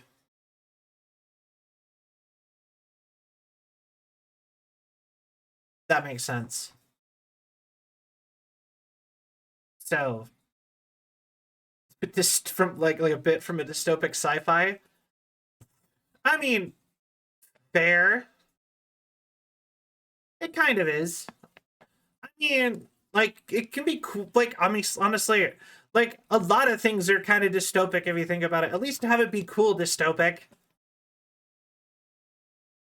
Like the fact that there's a bunch of restaurants with robotic wait staff where it's like a little Roomba with like a cute face on it that delivers your food and is all like, "Excuse me," and stuff like that. Have you seen those videos? Still has gone to wine. She told me about going to wine, and they have them all over the place now. And you can just go, and instead of like a waiter or a waitress or whatever, you just have like a little Roomba robot with like compartments in its side, and it'll just be like, "Excuse me, table 8, I have your food." Rotates so that you can get the food at your table.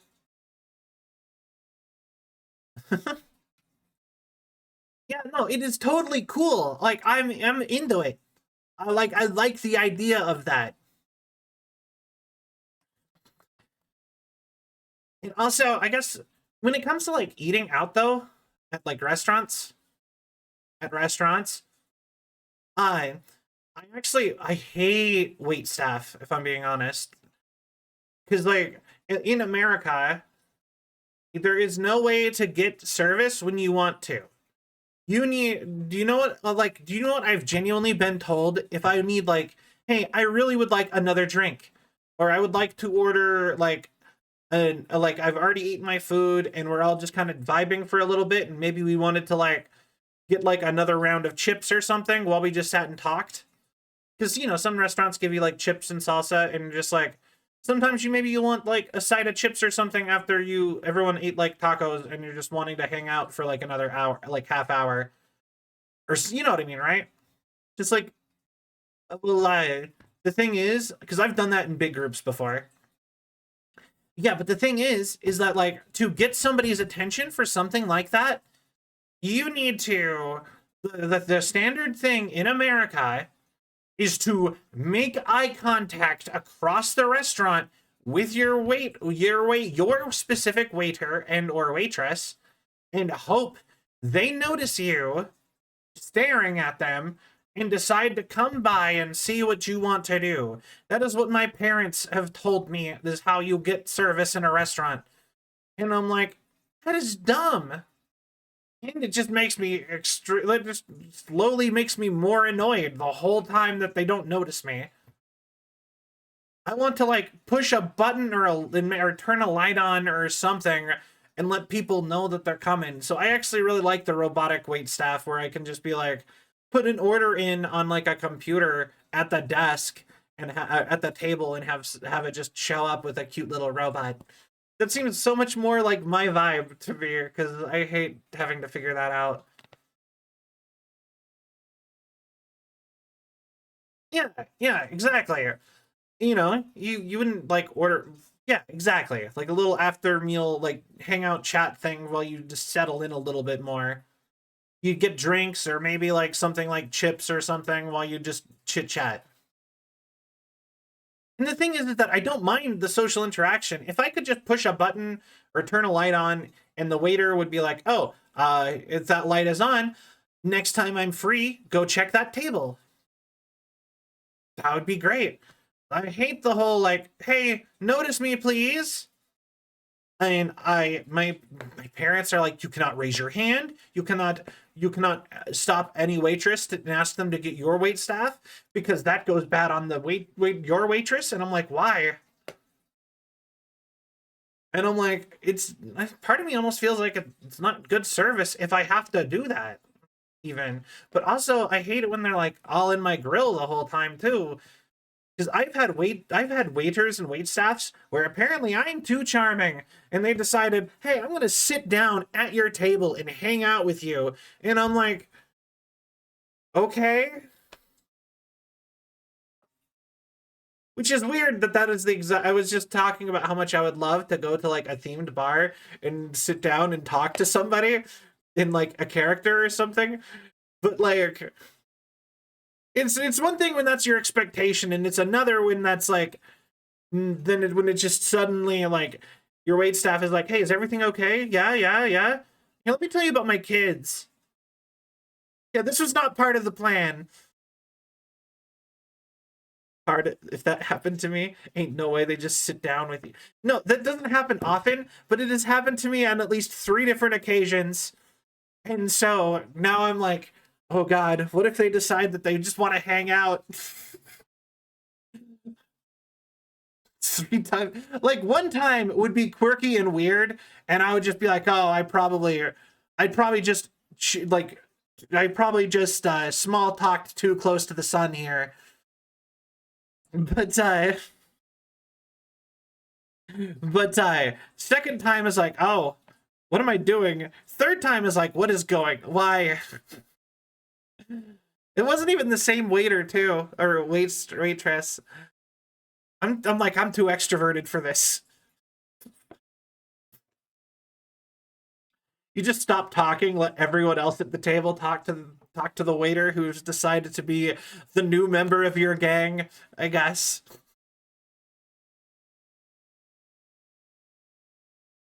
But yeah, no, like I said, so it's closed down, but you know what there used to be in my city, to toss back to the cooler things. First time, luck of the draw. Second time, weird, it happened twice. Third time, all right, what's going on?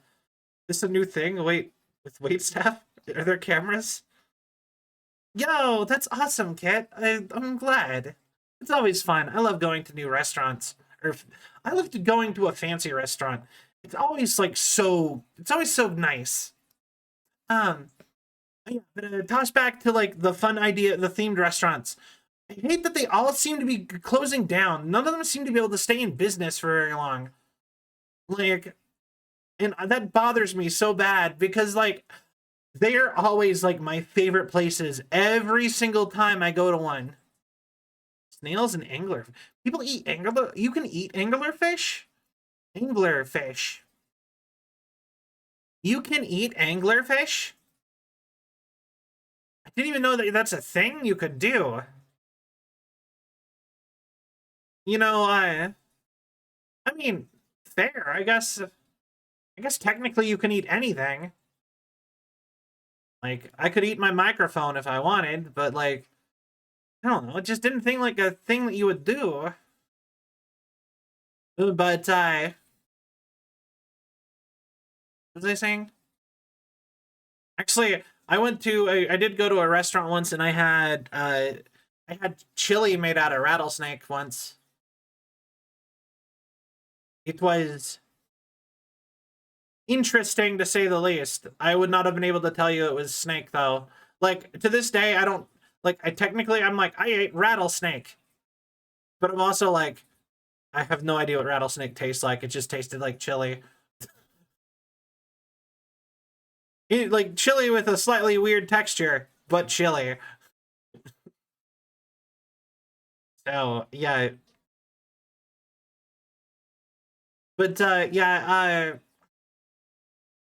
Oh yeah. So interesting restaurants that are like themed.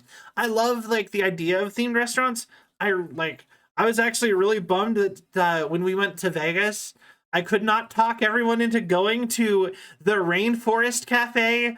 Those are famous. They have like animatronic gorillas and stuff sitting around and stuff, and just like good way to enjoy your food, I think. Is with the animatronic gorilla looming over your shoulder. I love the rain. Yes, that's awesome. But my town used to have like a D&D themed one. One near me closed. Oh, I'm so sorry. All of the ones in my area are gone. Like, before I even like moved here, like the nearest one is in Las Vegas, and none of my friends wanted to go there. When I got to go to Vegas, and I was just like, oh, that was so sad for me. Party the Planet Hive Mind. Use cheaper meat anyway. They were just doing it for like the I assume they were doing it for like the experience of it. Seen the video of the two guys eating at all the yes, I have seen that. I wish I could do stuff like that. That seems so fun. Just like, okay, we're doing a road trip to go. They did a sequel too where they ate at every single Margaritaville. Jimmy Buffett's Margaritaville in America also. And the funny part is that his buddy that hated Rainforest Cafe loved Margaritaville halfway through, and he like got a book at one about like the story of Jimmy Buffett and stuff. It was just like, did you like there's in the video he's all like, did you know that Jimmy Buffett did blah blah blah blah blah blah blah in blah blah blah year? The guy was just like, drag my friends to every Rainforest Cafe. But oysters? I don't know. Makes sense. But yeah, no, I would love to go on like a big like quest like that. That seems so fun. But yeah, no, my town used to have a D&D style tavern that got shut down. But I got to eat there once, and all the time I'm so sad because I'm like, I want to go back to the tavern. I want to dress up in like a tunic, and I want to go, and I want to have a flagon, and I want to like listen to some bard music because they had a live bard. And I also thank you for the follow. Welcome to the Sylvian Legion. I hope you have a cell of a time. Charles, thank you so much for the follow. I really appreciate it. And hi. But yeah, no, my town, like I said, used to have a medieval tavern thing, and it was all like D&D themed. They had a stuffed dragon on the wall. It was like it was like they hunted it and stuff, and all the staff wore tunics and stuff, and it was so good. I asked, and they do not sell mead, which they themselves are like, why don't we sell mead? I'm going to talk to my boss. The fact that we don't sell mead is ridiculous. The guy, it's like they never even occurred to him that they didn't sell mead in the tavern, and he's like, why? Why is this not a thing? Like, he was offended that they did not have mead. It made me so happy that I was the person who, like, I guess put that on their radar as an injustice. But yeah, no, I got me a flagon of ale, and I got me a charcuterie board and some smoked salmon as my meal. Like, not smoked salmon, like, I think it was like baked salmon.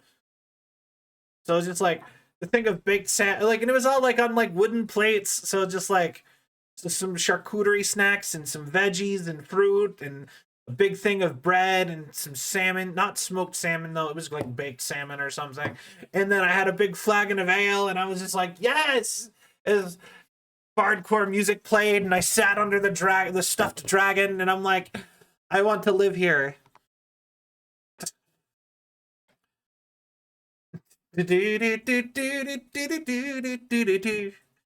I would totally go there all the time if I could. But they were a little bit far from where I lived, and then they closed down, and now I'm sad. I no longer have a medieval town, and it only lasted like it was around for like 5 years, but it shut down as soon as I went there. It shut down the next year. And I'm like, I only got to go once. How dare you? There once was a hero named Ragnar the Red. Old Rorikstead. No more. To your ugly red head rolled around on the floor. Wait, hold on. Our hero claims a warrior's heart. I tell you, the Dragonborn comes with a voice filled with fire of the ancient Nord art. I tell you, the Dragonborn comes. Something like that. Anyway, like I said, I loved it. I was just in love with that place, and it doesn't exist anymore. The vegetarian section of the meal of the menu was labeled as the elf menu. I loved that so much. Like, there was so many good things. Like, I loved that restaurant so much. I wanted to go more.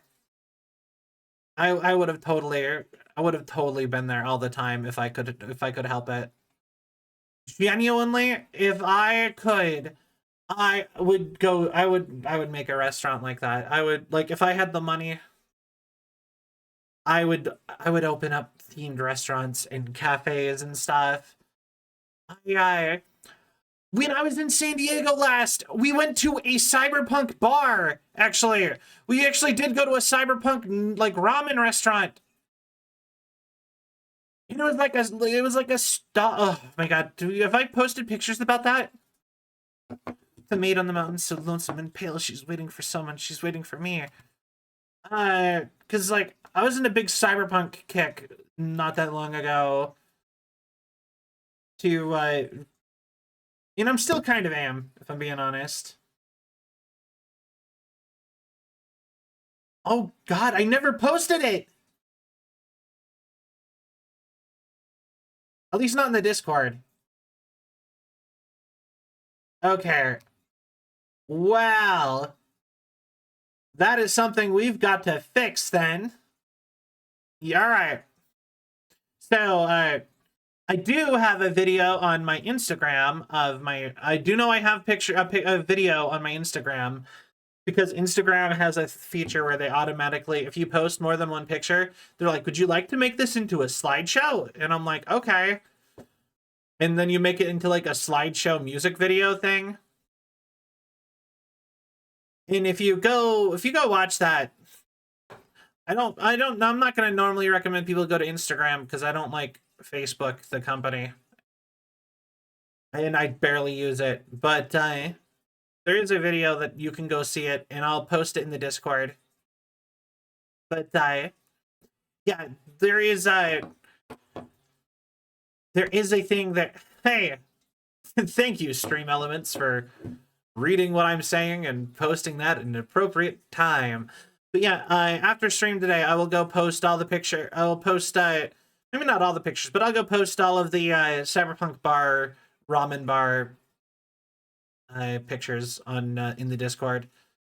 I feel like you guys should have a way to access stuff like that directly without having to go to my social media. Even though looking at it on the social media does help me more, it's probably better to, you know what I mean? But anyway, it's sort of whatever. But yeah, we went to a Cyberpunk ramen bar, and it was all neon and at night, and everybody dressed very, like the staff were all very cyberpunky, and the bar was on hydraulic neon lights things that came down from the ceiling, and they had like a little control panel on like an iPad, and they're like, I need shelf 4 of pillar 3, and then one of the pillars would just down, and then they take so that like it's at like arms, like, you know, like shoulder level where you could easily grab something for like shelf 4, and then they'd take a couple bottles, like a bottle, and mix it into the drink, and then they would push the button to send it back up when they put the bottle back. It was awesome. It was so cool, and it was Blade Runner themed. All of the drinks were named after Blade Runner quotes. I had me a Tears in the Rain. It was so cool, and the ramen was good. I loved it. I want more stuff like that. Everything's just like, everything's so boring. I want cool stuff. Life is not complete without visiting a Blade Runner cafe. So jelly. Yeah, it's in San Diego. The one I went to is in San Diego, California. So if you ever go to San Diego, California, highly recommend. I can even tell you what restaurant it was. Like, not right this second, I'd have to look it up, but it was really good. I really want to go to actually, I do want to go to the Cyberpunk festival. I think that was really, like, that looked really fun. I would take a bunch of videos. But I would need to get, like, a costume and a lot more money going to be able to probably swing something like that. But I want to go. I think it would be really cool. I really want to go to the post-apocalyptic one, too. I think that going to the big post-apocalypse festival would be really cool, too. Just go to, like my local junkyard, get some, like, metal scraps, bend them to be, like, shoulder pads, and feel like, I live, I die, I live again. It'd be cool. I'm a big fan of the Mad Max movies too. I like a lot of that kind of stuff. I like stuff. I like stuff. But yeah, but I also wish there was more theme parks. I feel like more smaller IP and companies should have theme parks. I feel like it's such a shame that Disney is the only one that has apparently the staying power to hold its own theme park, I guess. And I'm like, everyone else has to just get merge in with everyone else has to just merge in with Universal Studios for some reason. That doesn't seem right. Like, just buy a plot of land and start putting stuff up. It shouldn't be that hard. You know the Dudesons? I don't know who the Dudesons are. I cannot say. I can look them up, though.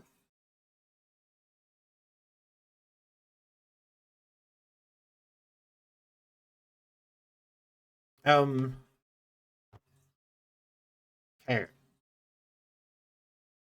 Paste and search. Finish Jackass, basically. Hi. Okay. I'll be honest, in the last couple of weeks, I have been learning so much more about the Finnish entertainment industry. Like, I'll be honest, okay. I feel like I'm talking a lot about, like, the USA and being like, I'm from the USA, whatever. Right? A lot lately, and I don't know. I don't know how I feel about that right with this current conjecture, but yeah, no, in America, we only ever get entertainment from here, Britain, Canada, and then occasionally like Mexico and Japan and Korea. That, like, anywhere else in Europe, we don't get it. Anywhere else in Latin America, we don't really get either. Nowhere else in Asia, really, other than Japan and Korea. And so, like, you kind of get the impression that these other places just don't make TV or movies or anything somehow, and you're just like, but in hindsight, you kind of have to assume that they have, like, TV stations making, like, local TV and movies and stuff. Even if pretty much the whole world watches American stuff, like, in a certain way, we're like at a disadvantage knowing about other stuff in other places. You know what I mean? Because everyone else knows all of our stuff, and then we don't know anyone else's stuff. Unless they are in, like, Canada, which, like I said, Canada mostly comes off as just our stuff again. No offense to Canada. It's kind of hard to tell unless it's about being in Canada. And then, just because we have basically the same accent, you know? And a lot of our cities look very similar. And then, you know, British is kind of, like, similar also, but in a different sort of way. And even then, it might be about an American in Canada. Yeah, no, like that's the funny thing is that Canadians make movies and shows about being in America, and vice versa. We make shows about being in each other's countries. We have the same language and basically the same accent for the most part. So it's like, it's hard to tell when things are even are Canadian. So, and then I guess, like I've sat and questioned that, and, like, I've looked into it. I'm like, does Australia even make stuff? Because I remember one show from Australia that I watched as a kid, and I knew it was from Australia. It was like a little kid show. The Wiggles. I remember them. They're Australian.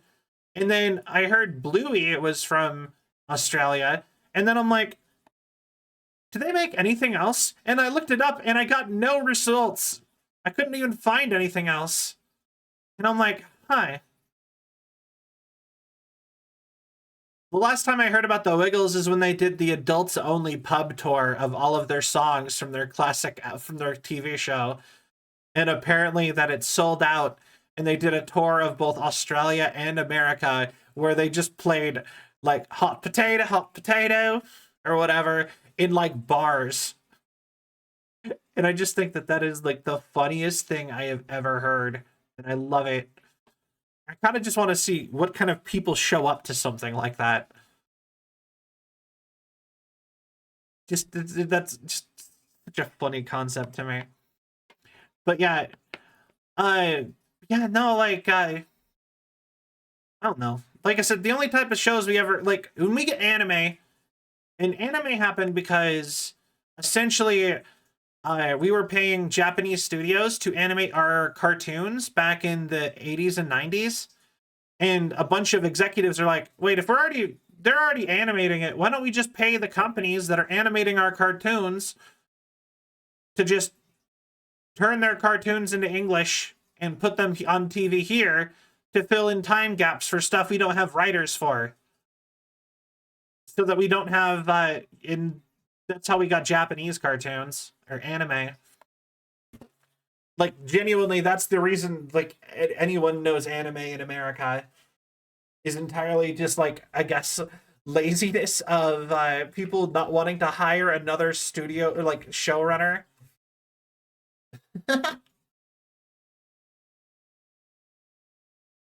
It's like, we'll just take one of your things. It'll be fine. Don't worry, we'll edit out all of the Japanese stuff for the first like 10 years of anime being, or 10, 15 years of anime being in this country. People will not know it's Japanese at all. Cough, cough, Speed Racer. Like, I've had to break that to like, I've told that to my grandparents that they're like, they knew Speed Racer when they were kids, and I'm like, you know, that's anime, like my Goku's, right? And they're like, what?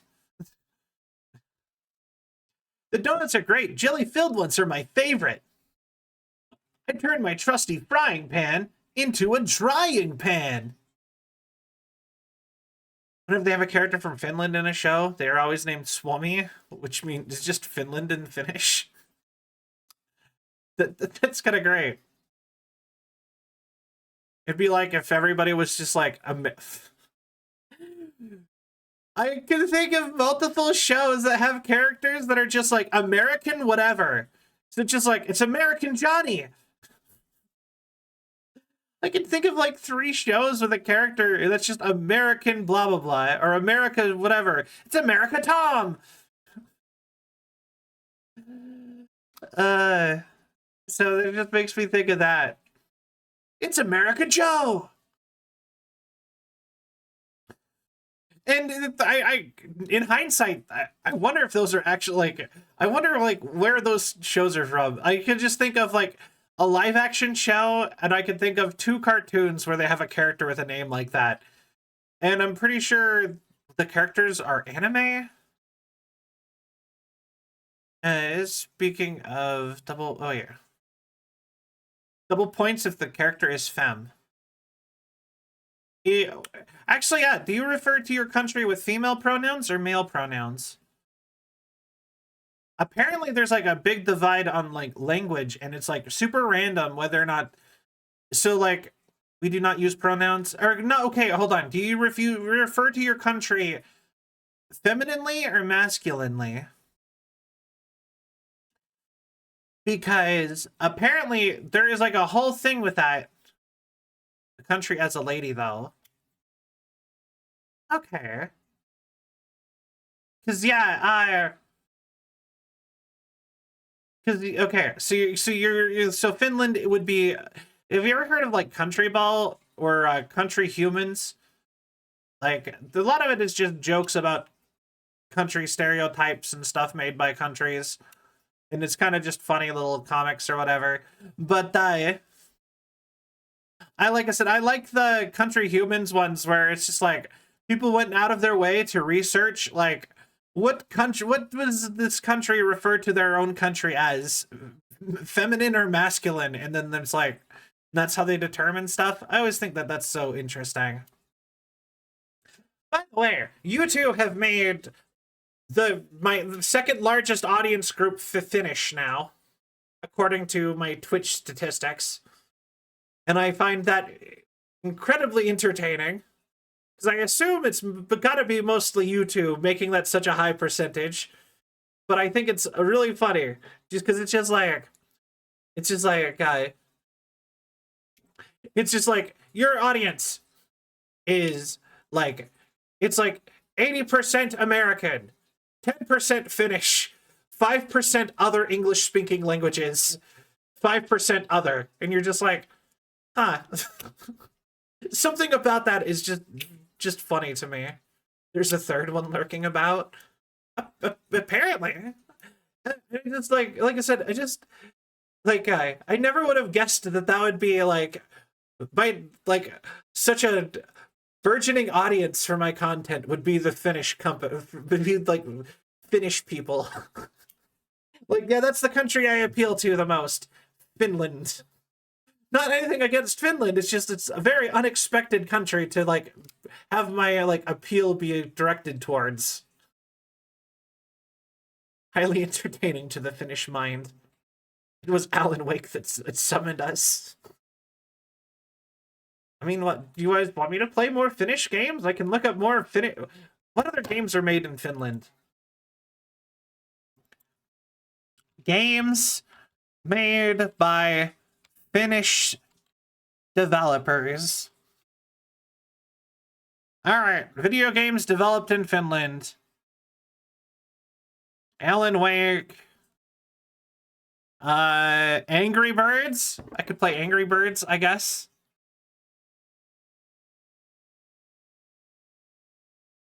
That's Sega now. I think that is really interesting. Is that Sega bought Angry Birds? And somehow that fits with Sega's aesthetic and doesn't. In like a weird way where it's like, this almost works. You know what I mean? Like aesthetically. Like it fits in weirdly, but it fits in. If that makes sense. With like the rest of the Sega franchises. Baba Is You? Habbo Hotel? I haven't heard of that in forever.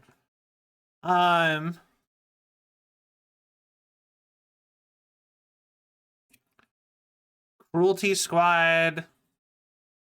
Cities in Motion and City Skylines? I actually have those games. Both of those, actually.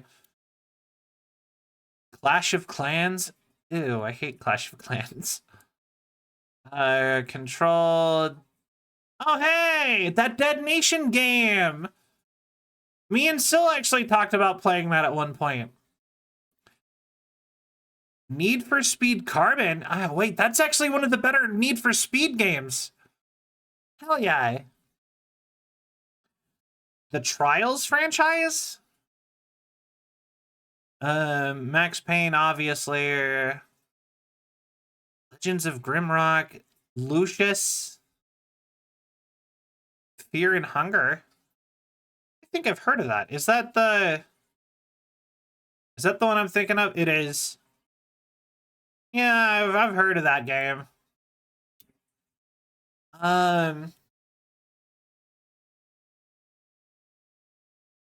Let's see. Flat Out. You guys, Flat Out is from Finland? That's interesting. What else we got? Knights of Pen and Paper! I love that game! Yeah, Barotrauma is another one. Badland 2 and Badland. The Lakeview Cabin Collection. I've played that. Lucius. I have both the Lucius games. Resogun. Octopolis. Oceanhorn. Pets versus Orcs. Doesn't sound very good. Returnal. Oh, hey! Returnal. I've heard of Returnal. Shattered Grounds. The original Snake 1998 Snake game? SCP Containment Breach. Yeah, that one's there. Nuclear Throne. Apparently, the 98 phone Snake game for Nokia was made. Oh, I guess that makes sense, actually. Isn't Nokia from Finland? Or Sweden? It makes sense that the original Snake was.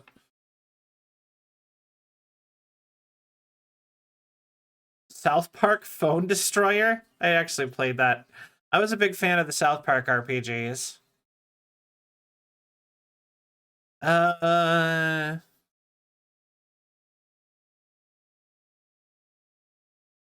no, that's pretty much it. A lot of good games, though. Neon Chrome. Twin stick shooter game. Huh. Anyway, I feel like huh. Maybe not like a ton of options, but there is options if you guys wanted me to play more Finnish games, I suppose. That's interesting. But yeah, boy. Actually, hold on. I am gonna pick a genre, I guess. Fair enough. Fair enough. Hey, the Trine series is also finished. Trine was not on the list but I was going off Wikipedia. But that's fair. I'm gonna do a quick be right back. I'm so sorry. But give me 1 second.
Okay, I am back.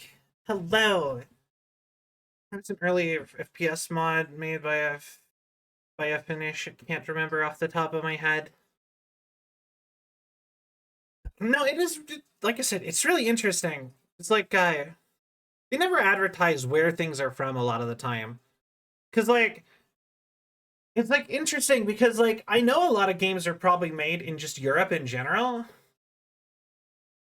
But like outside of like Rare, most games are just like, well, if they're either Japanese or they're just games. Like if they're not Japanese, then like they're not really pitched to like the American audience as any different than anything else. You know what I mean? Like it'll be like, oh, the new game from Japanese studio, blah blah blah. But like if it's not, like I said, yeah, that's just such an interesting thought to me. Sweden churning out co-op shooters. Like I almost kind of wish that they would put like a made in whatever on more game franchises. Because I would love to know more about like where stuff is coming from. Because you know you don't like hear about that so much. But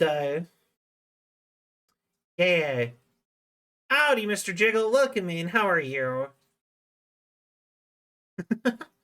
A very loud howdy to you as well.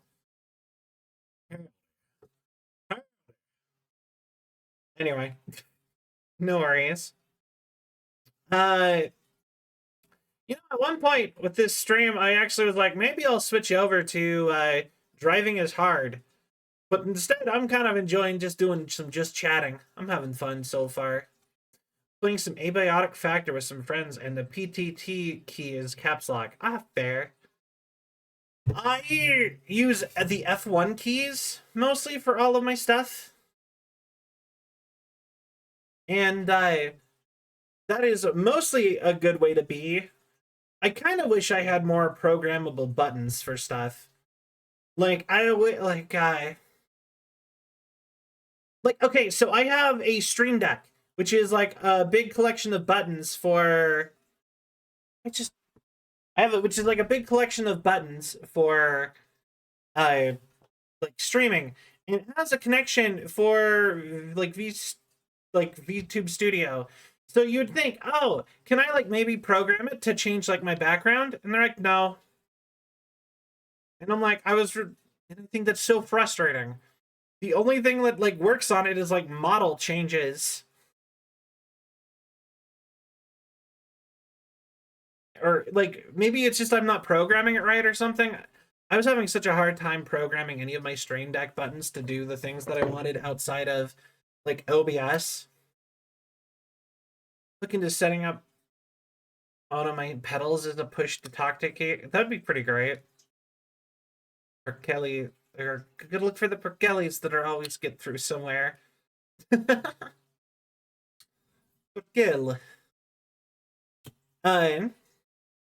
Yeah,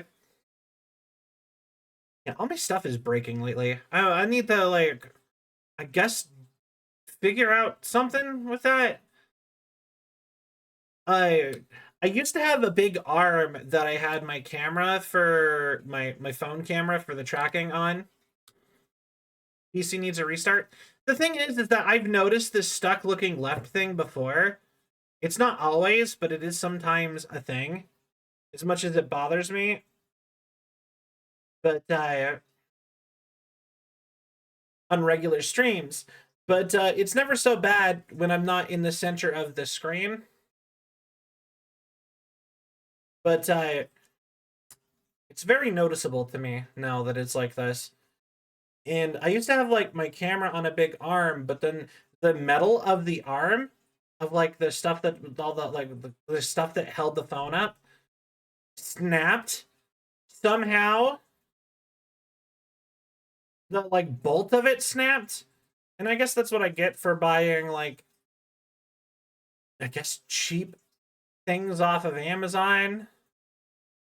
But like the arm just broke apart, and then I was just have been hanging the light and the phone holder on a nail in the wall behind my TV or my TV, my monitor.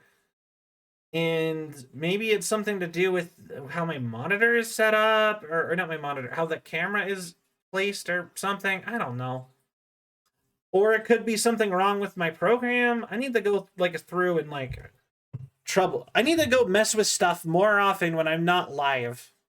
That's what I really need to do. I only ever notice my tech issues when they're bothering me while live. And then I don't work on them other than when setting up for the next time I go live. And it's just like, that's not the way to be, Sal. You know what I mean? But, yeah. Like I was saying earlier, I would kill for a dedicated IT person. Like a personal assistant IT person. Just come, fix my computer. Make it work right. Procrastination gets us all. Truly. Truly. Laziness is the devil's playground. I don't know if that's an actual saying. I think it might be. I think it's idleness. Idleness is the devil's playground? How does that saying go? I don't remember. Come fix my PC and be snappy with it, Lawrence. Come, Lawrence. My PC, it needs fixing. But yeah, still waiting for Remedy to make a game set during the Finno-Soviet War. I don't know, like, has Remedy made games like that? I'm excited for the new game. They have some games coming out though that I'm really excited for. Like they have the Control spin-off that I'm really excited for. I'm so happy about that because I'm probably getting Syl to play it with me now, where you play as regular workers under the FBC for Control, and you are like having to like contain things in the FBC base, but also like go and do outside missions. And it looks like it's gonna be just Deep Rock Galactic mixed with Lethal Company set in the world of Control. And I love that idea so much. And I'm like, I am all in, ready to play it. I guess it'd be a little bit more serious than those two, just judging by the fact that it's this universe of Control. You know what? I want to play more Lethal Company. I love Lethal Company. I would play Lethal Company again. Like I actually, last time I organized any collab myself was a Lethal Company collab, and it was the one where we did the One Piece stuff. If you, assuming you do not count the talk show as a collab. But by the way, new talk show episode tomorrow with my friend Novella. We are probably going to be talking about a lot of Dungeons and Dragons stuff if you are a big fan of Dungeons and Dragons, because my friend Novella is mostly a Dungeons and Dragons content creator. So that'll be fun. Love D&D stuff.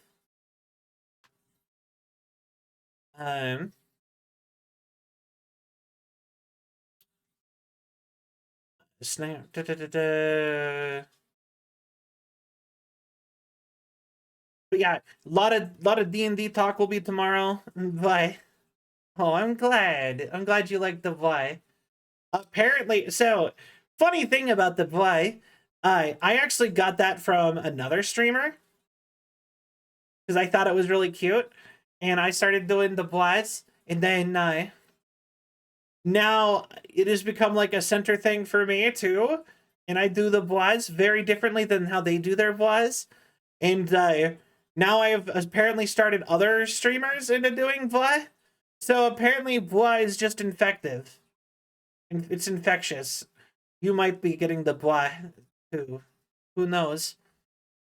Thought you were gonna say the bois are actually trademarked. They're not. Bois is contagious. Yeah, no, I got my friends Happy and Umbra saying boy. So I just love that. Just boy. It's just like good. I love it. Like 68% likely to. And rising, I'm sure. The apocalypse. But thank you for the care package. I'll do that real quick.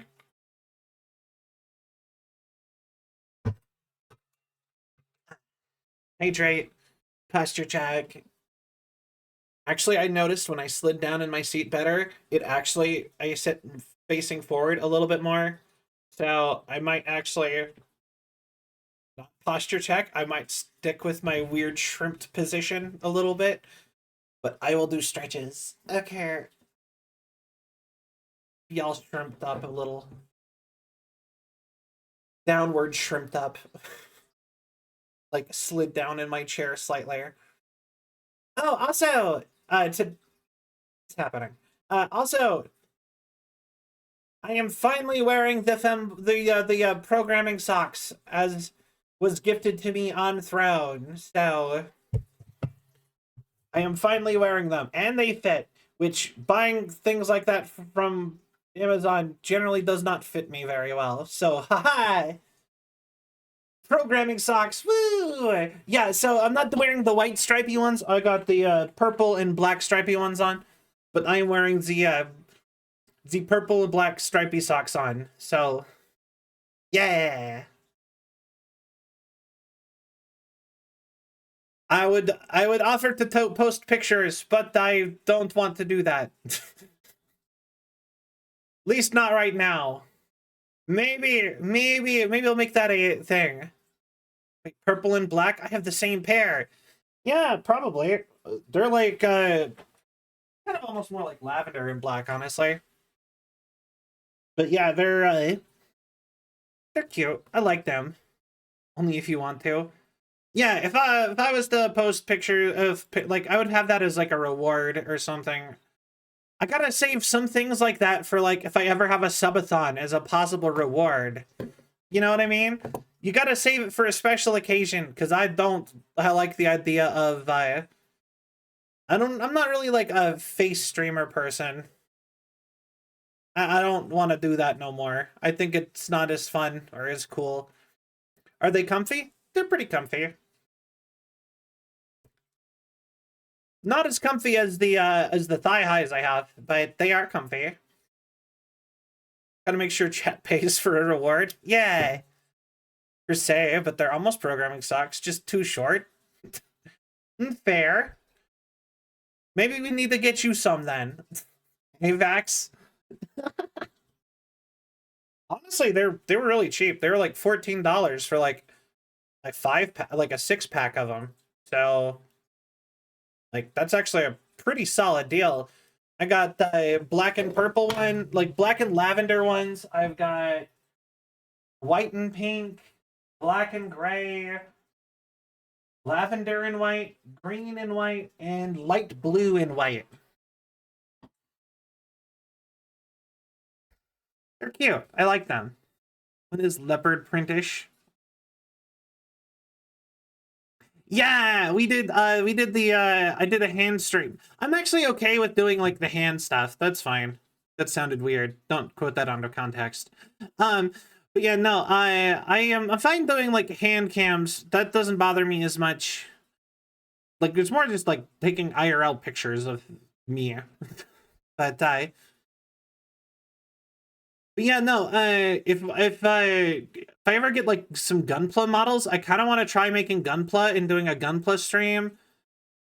Forever ago, we did a very cursed sushi stream where I tried to remember all of my sushi chef skills and making a sushi thing. Actually, yeah, custom gloves that look like my hands would be so cool. Although, realistically, like, if I remove the gloves, I would just need, like, a white morph suit, basically. Now that, like, looking at it, like, in my character art, I have, like, I have nails that are, my nails are supposed to be painted lavender, but they didn't get added that on the model, so, and it doesn't bother me at all, so. Yeah, it might be really easy. I could just literally go get, like, a morph suit, or, like, some, like, shoulder length, or, like, elbow length gloves, white gloves, and then I have cell gloves. I was actually what I did was I wore, for the Ouija board, what I did was I just wore arm sleeves. Because I have these GamerSupps arm sleeves, so you can only see my fingers, basically. And then the rest was just an ad for GamerSupps. But I like GamerSupps. I don't mind giving them some advertisement. I would like it better if they paid me for that advertisement.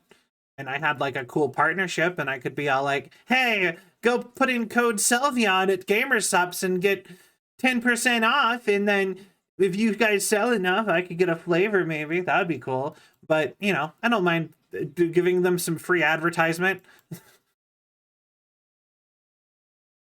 But, yeah, that's how I did it. And we did a Ouija board stream and we tried to summon ghosts into my apartment. And nothing happened. But it was fun. I still have that Ouija board. It's just sitting in my closet, on my dresser in my closet. Like, it was? Yeah! Actually, hold on. Wait. Let's go. Okay, hold on. Ouija board update. I'm gonna go see if the planchette has moved at all. All right, hold on.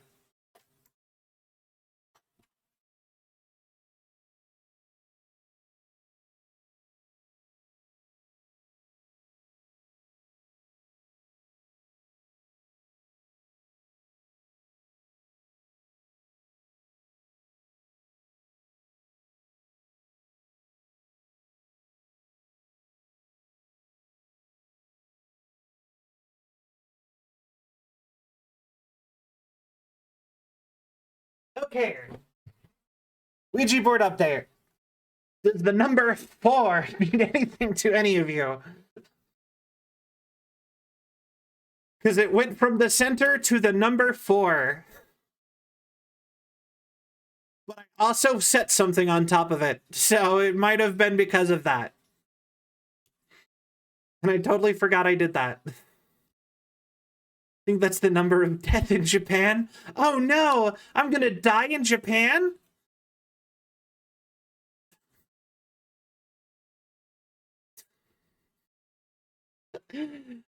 Or it's a Japanese ghost giving me a warning that something bad's gonna happen to me, maybe?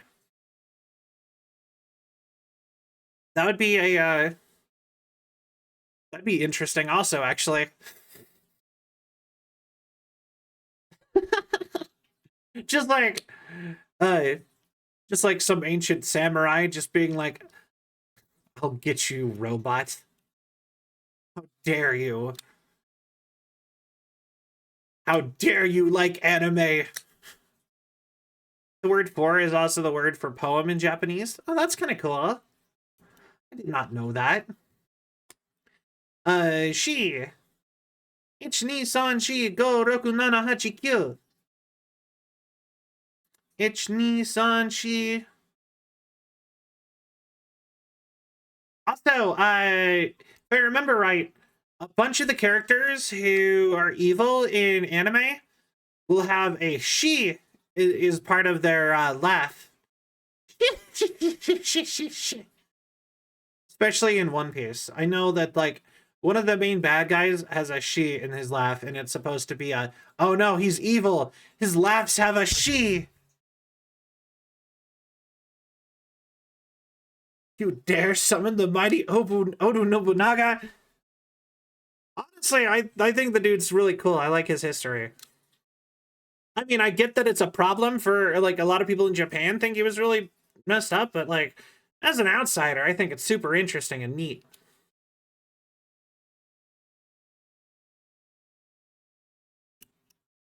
But then again, I mostly know the history of Oda Nobunaga and the Sengoku period, mostly through the anime Oda Nobuna and Wikipedia. I still think the concept of Oda Nobuna's ambition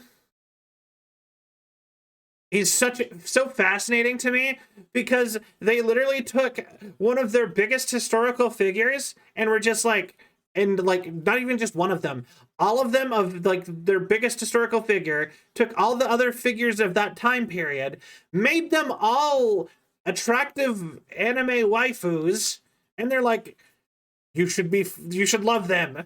You're just like, I mean, like, that'd be so weird if I made put George Washington in a dress and was like, this is your waifu now.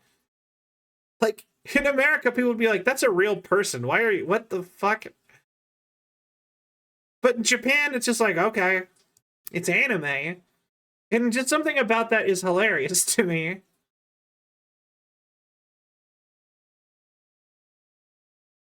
You know what I mean? Just like, it's just, because it's like, she's like, because it's not even just like, oh, they just swapped the genders or something. It's, they swapped the genders and sexualized her as a wife, like, for the waifu stuff. A little bit. You know what I mean? They made her waifu bait. That's the part that I'm like, you know what I mean? I'm like, that's odd. It's a bit of an odd decision. Like, yes, you need to... Game on Steam. What if George Washington was a... Wait, is that a real thing? Wait.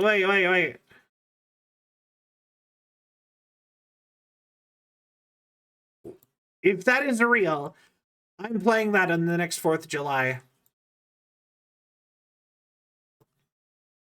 Oh my god, it is a real thing. And it's free? Alright, well... Alright, cool. We got a plan for 4th of July now. So... America.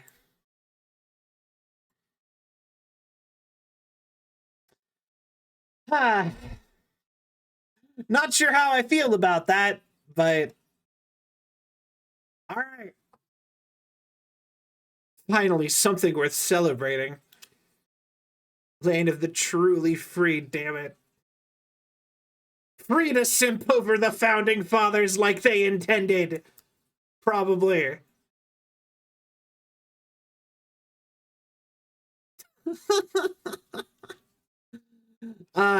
Yeah. But yeah, like I said, that's how I learned a bunch of Japanese history, was Oda Nobunaga and a few other things. The other thing that I found, you know what I find to be really useful for learning history? Is actually Europa Universalis. Like, if you want to know more about a country, all of the events that pop up actually, like, are real events. So you play through as a country, and it'll just be like, founding fathers to making mothers. But yeah, you pop onto, like, Europa Universalis, and you pick a country, and all of the major historical events that you don't that happen naturally if you just kind of play the game and try to follow big events tend to be real things. You know? Troops fought the British so I could gender bend and simp over them. I know, right? It's truly what America was founded on. You couldn't do that in England. No one is turning the Queen of England into a sexy anime boy. No, sir. Queen of England. I kind of hate that I like the idea of that. It just made me think of like the the femboy prince sort of trope. I can think of one Brit that would probably do that. But yeah, no, it just makes me think of like the femboy, like boyish prince sort of like anime trope. And be like, just give it a British accent and be like, hello, I'm the Queen of England. I mean the prince, the crown prince, and one day I'll be the Queen of England. I want my Queen Elizabeth to be King Edgar and be a DILF. You know what? That's a valid choice also. Personally, I'm not really a DILF person. I'm more of a... my types are for king and country. Yeah, my types for generally speaking, for usually like I like twinks and himbos, but like I'm not really like a body hair kind of person. So like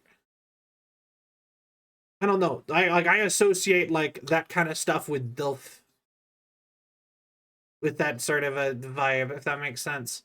I probably lean more femme with my general taste in other people, if I'm being honest. Including myself. Nowadays. You want to send a message with DILF in it?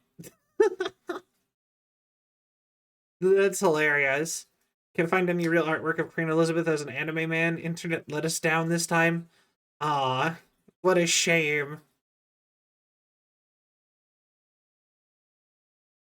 Alright, you know what that means. It is now your duty to go out and make it real. You know how the rule goes. Rule 35. If it doesn't exist, you have to make it. Just saying. People forget the rules of the internet.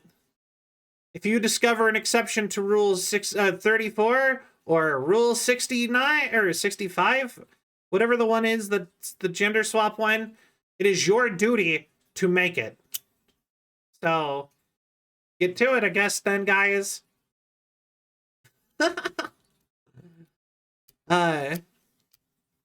63 is the gender swap one. Thank you. I appreciate that. Most of the rules of the internet are basically for 4chan, though. Don't have the skill to make it, but I could pay someone who does. Yeah, that would be great. Let me know. I will retweet it because I feel like it's my responsibility now to make sure that people are aware that exists. How there are like 100 rules and we only remember like 1 or 2. I mean, hold on. Let's pull up the rules of the internet. Let's go through the rules of the internet. Okay. Rules of the internet. Rule 0. Don't fuck with cats. Okay? Don't be mean to cats. I got it. Don't talk about channel in 4chan. Don't talk about channel in 4chan. Everyone's anonymous. We are Legion. Do not forgive. Do not forget. Yeah, don't be mean to... Yeah, don't be nice to Vex. Anonymous is horrible. Anonymous can deliver. There's no rules about posting. No rules about moderation either. You know, this is all 4chan. Okay, so if we just skip all the 4chan ones. Yeah, we are not your army, your personal army. No matter how much you love debating, keep in mind that no one on the internet debates. Instead, they just mock your intelligence.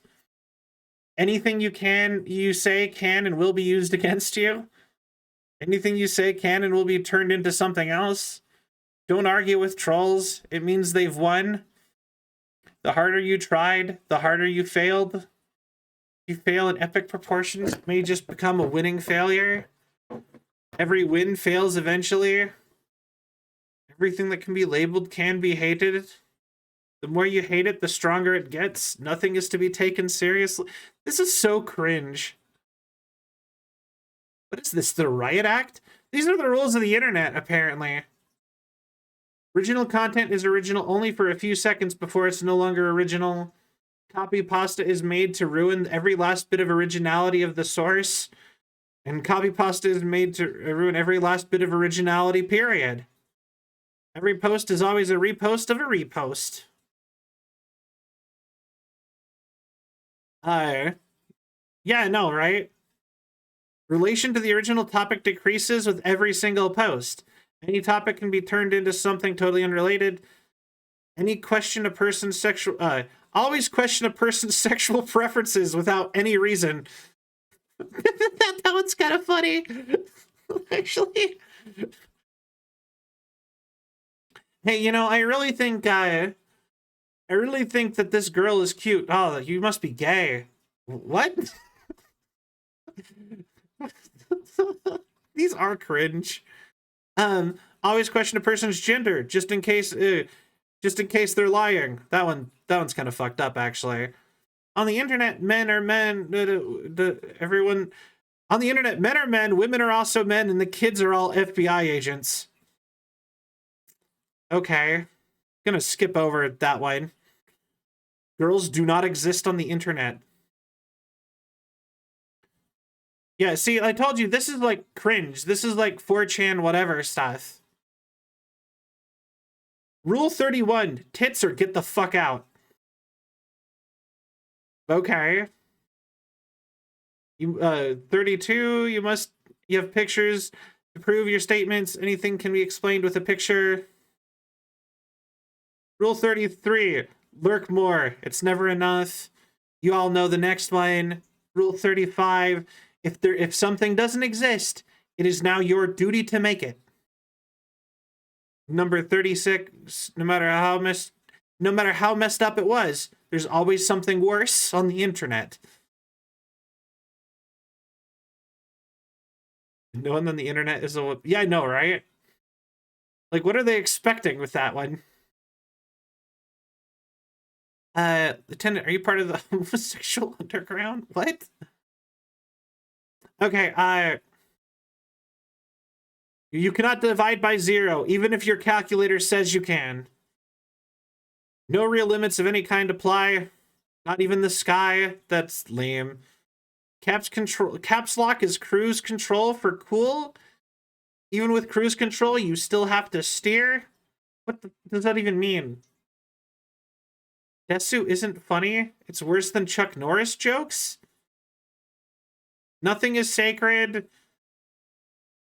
The more beautiful or pure a thing is, the more satisfying it is to mess it up, to corrupt it. If exists, there's a version of it for your fandom, and it has a wiki and possibly a tabletop version with a theme song performed by a Vocaloid. When someone sees a lion, one must get into the car.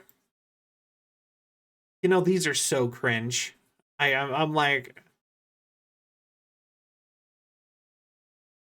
The pool is always closed.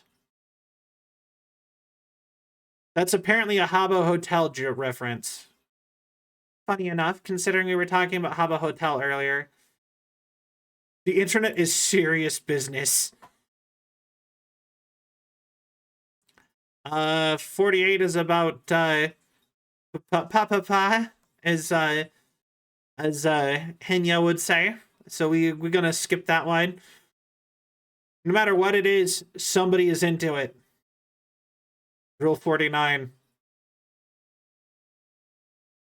Yeah, whatever, 4chan. The internet is very... Yeah, I agree, Mac. It is very much not serious business. I'm looking at... Like I said, these are all so cringe now. A crossover, no matter how improbable, will eventually happen in at least fan material. Chuck Norris is the exception, no exceptions. Everything has been cracked and pirated. If you can find anything if you look long enough. For every given character, there is an opposite gendered version of the character. And Rule 34 applies to this to the creations of Rule 63. Rule 64, if it exists, it has lore. Rule 65, if it doesn't, there will be...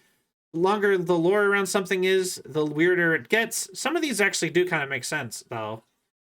It has lore. It has lore from all... it has lore. It also has lore from alternate timelines, especially if the main lore is copyrighted. 90% of fanfiction is the stuff of nightmares. You know what? I agree with that, Wayne. Everything has a fandom. Literally everything.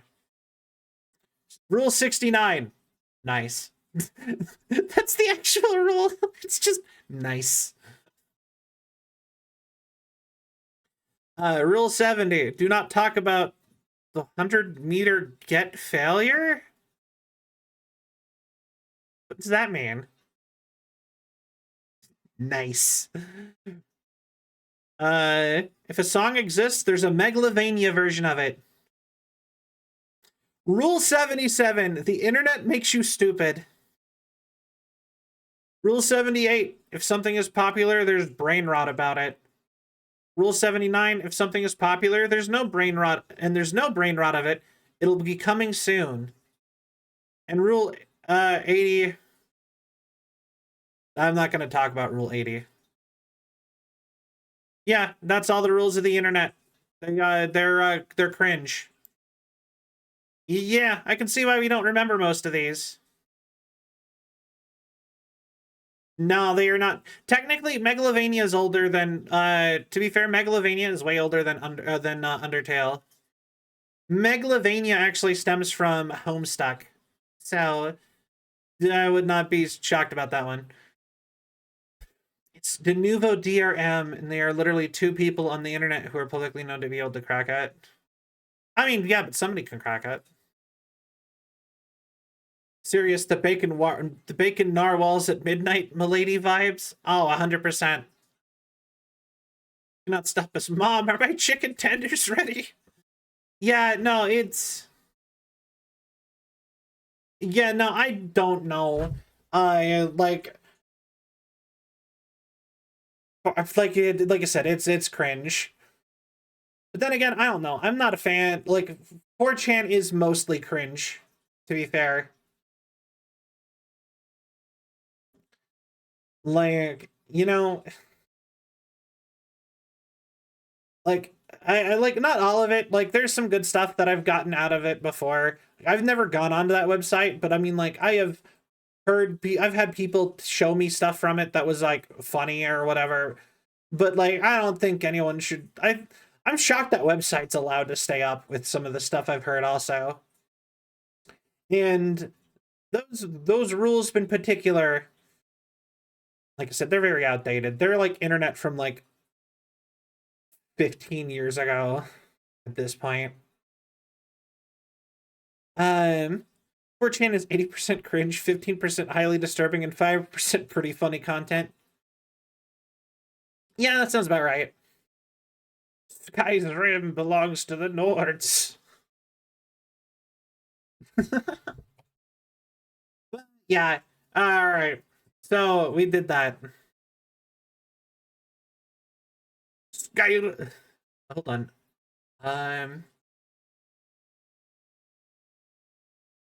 Anyway, I was gonna try to do a Nord reference, but I can't do a Nord impression. I'd have to go practice. Who's you know, skies.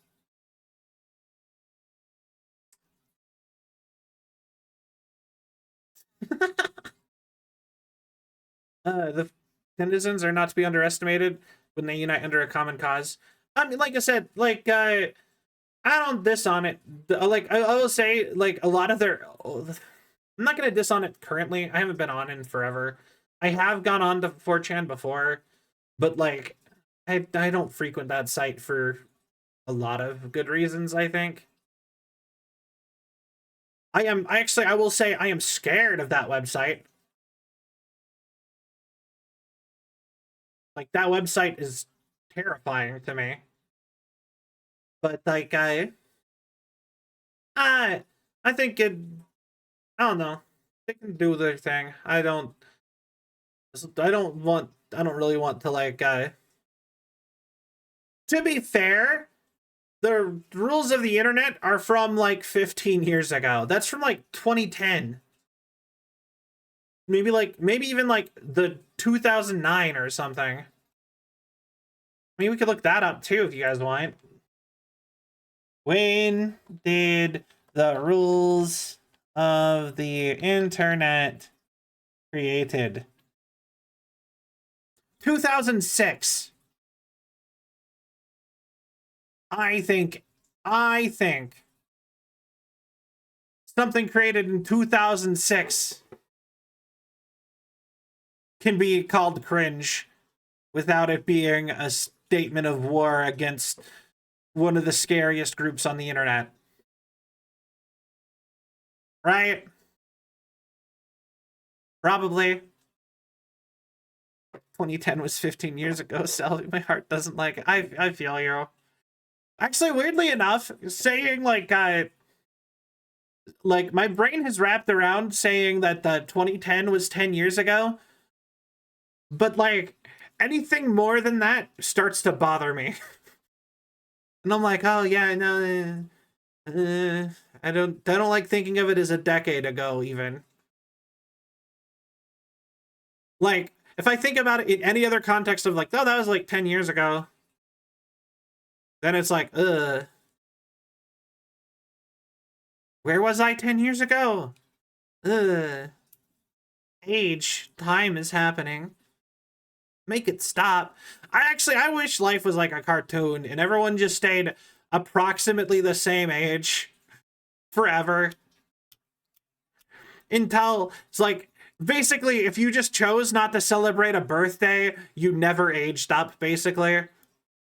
Like, can you, like, milestone-based aging. Like, if you never graduate high school, you never stop being a teenager. Like, literally. If you don't have a birthday party, you stay the same age. And winter only happens when you start decorating for Christmas. Like a cartoon. Yeah. That's what I want. Don't that sound nice?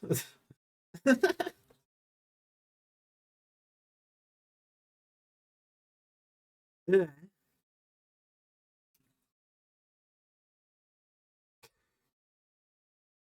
One of these days, Sai, you're gonna say something that actually sounds enough like a name with those redeems, and then I'll have to raid somebody with the Twitch name smiley face, and they won't even be streaming, and then you'll feel really silly. Or whatever you typed.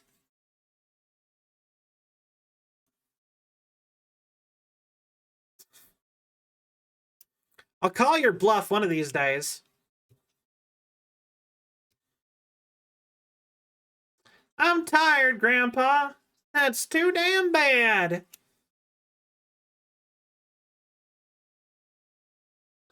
Gurlumpus VT or something similar is gonna get the weirdest raid. Probably someone out there with a screen name that sounds nice. Yeah, probably. Yo, we re-raiding Selvion?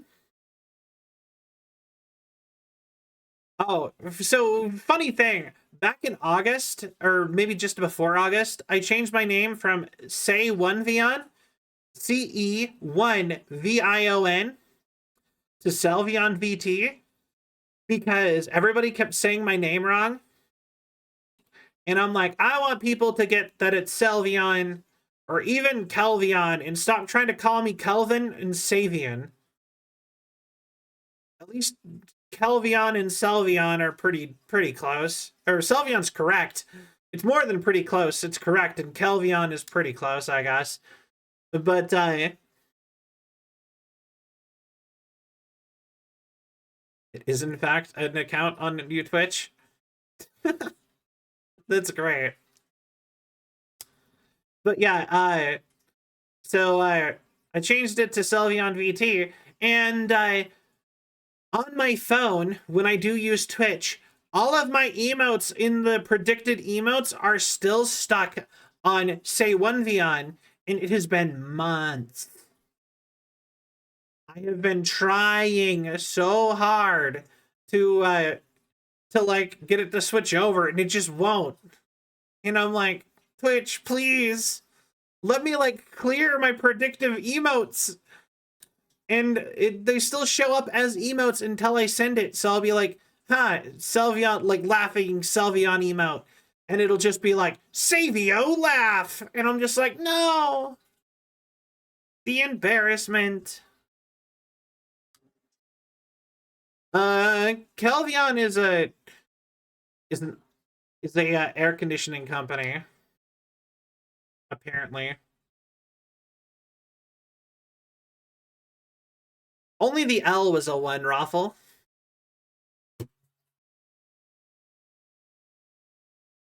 Yeah, it's because I'm on mobile. And I hate it so much. I'm like, let me clear it, Twitch, please. I can't, like... And I type them so often that, like... It's just so hard.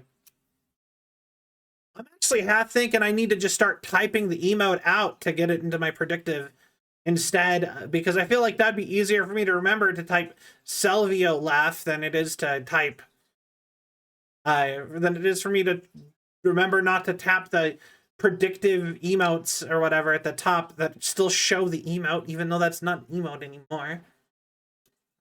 Boo. Yeah. Hopefully we'll get new emotes soon. Like, I've been really wanting to finish getting at least that much from my debut plans, because I wanted to at least like max. I wanted to get all new emotes, but I would be totally satisfied with just like filling out my maximum amount of emotes again, minus the animated ones, because those are a little bit harder to get. Because I did unlock more emotes since I got my original run of emotes. Well, technically, they also added the free emotes, so you got free ones for anyway. But yeah, we're like I said, hopefully we'll get new emotes here pretty soon. Actually, speaking of things I do need to get, that reminds me, I also need to get me a new cardboard cutout for for TwitchCon, for when I go to TwitchCon again, inevitably, because I really like doing the whole walking around with my cardboard cutout thing, and I want to get a new redesigned one with the new model, and maybe put something up about the, hi, I'm Salvion. Follow me here with logo and QR code instead of just the QR code.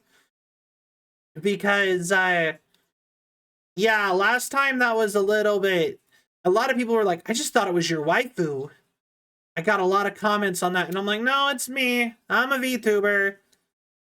That was the plan. I've also thought about getting like an acrylic figure, like the little acrylic standee, so that you guys could get your own little cardboard cutout, basically, of me.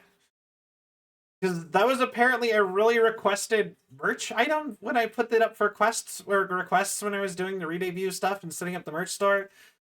A lot of you wanted your own cardboard cutouts, and I assumed you guys wanted mini ones, because I'm sure you didn't want to spend $200 getting a full-size cardboard cutout of me. So thank you for the hydrate, or the care package. I will do that.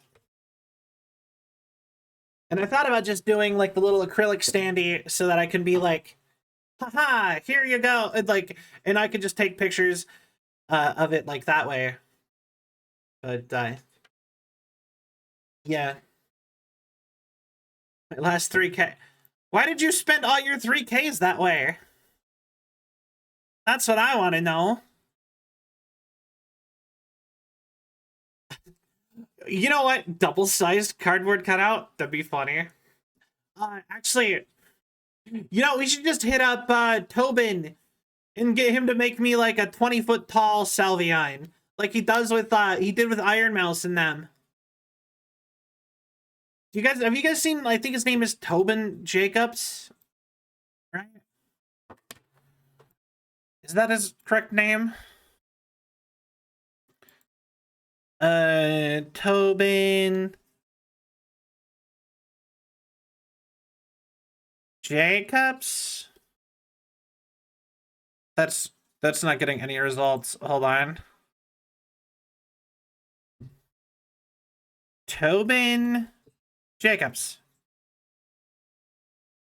Yeah, it is. Okay, that's what I get for searching it on the wrong thing. Okay, Tobin Jacobs. Yeah. So he makes like humongous cardboard cutouts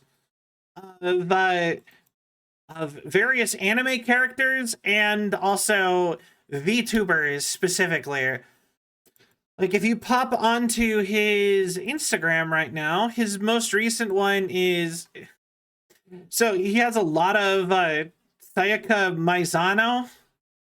He did a whole bunch of stuff where he pretended to actually be dating his, like, girl... like, the girl from Danganronpa. Hi, Luton. Welcome in. How are you?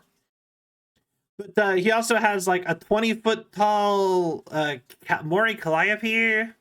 Here we go. Welcome Hello, to Taco Raiders! Welcome, everybody. My name is Sal, or Salvi, or Salvion, whichever you feel you want to call me. I am a Android variety VTuber. I play all sorts of games. Today, I made zero plans for what I was going to do after I beat all the Silent Hill games. So, we are just kind of hanging out and talking about stuff. How was your... I hope you all have a Sal of a time. But yeah, welcome in, Luton and Co. What was, let me get you a shout out. What were you playing? How was your stream? Luton V tier. S tier stream title. Thank you. I appreciate it. And welcome in Burger Pants and Kodiak. We've had a blast here with zero plans. Yeah! Also, but yo, wait, what?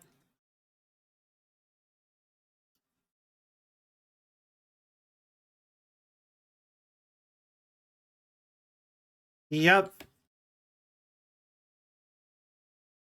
But yeah, oh, nice. You know, I've actually never played Palworld. I want to play Palworld. Like, it seemed really fun. Like, I was really into it when I really wanted to play it at the time, and then I just never got around to it. Everyone played without me, and then we're already done with it by the time I was able to. It was a very much like one and done thing for most people I was talking to. Cause like Sil and Pokey played it one day, and then they were just like, yeah, we're done with Palworld. Palworld is so funny, lol. Yeah, I know. It did seem really funny.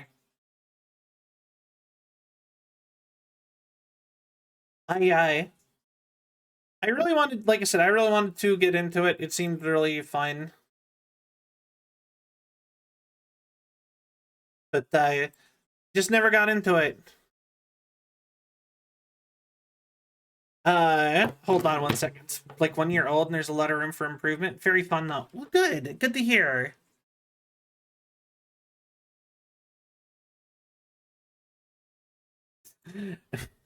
One second.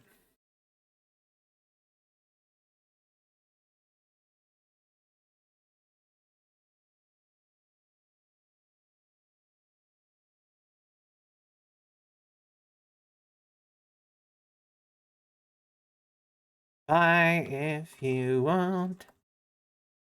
Sorry, I am messaging somebody real quick. My bad. Doobity doo.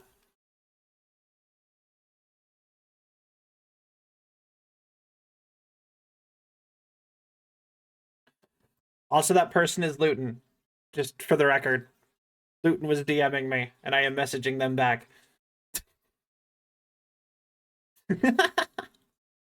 Anyway,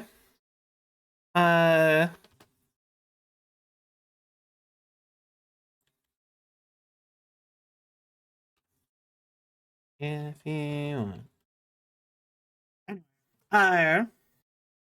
But yeah, so yeah, no, Palworld seemed interesting. I wanted to play it. A lot of people were really into it, and then they just like dropped off the face of the earth very quickly. And then I was like, oh, as soon as I was able to play it, kind of a bummer. That happens a lot. And like that's like the one thing that I find kind of frustrating with streaming in general is like there's windows for everything. Like you have a time period in which it is okay to play new games, and then a lot of the time a lot of games will just kind of like, all right, now if you play this game, no one will watch you.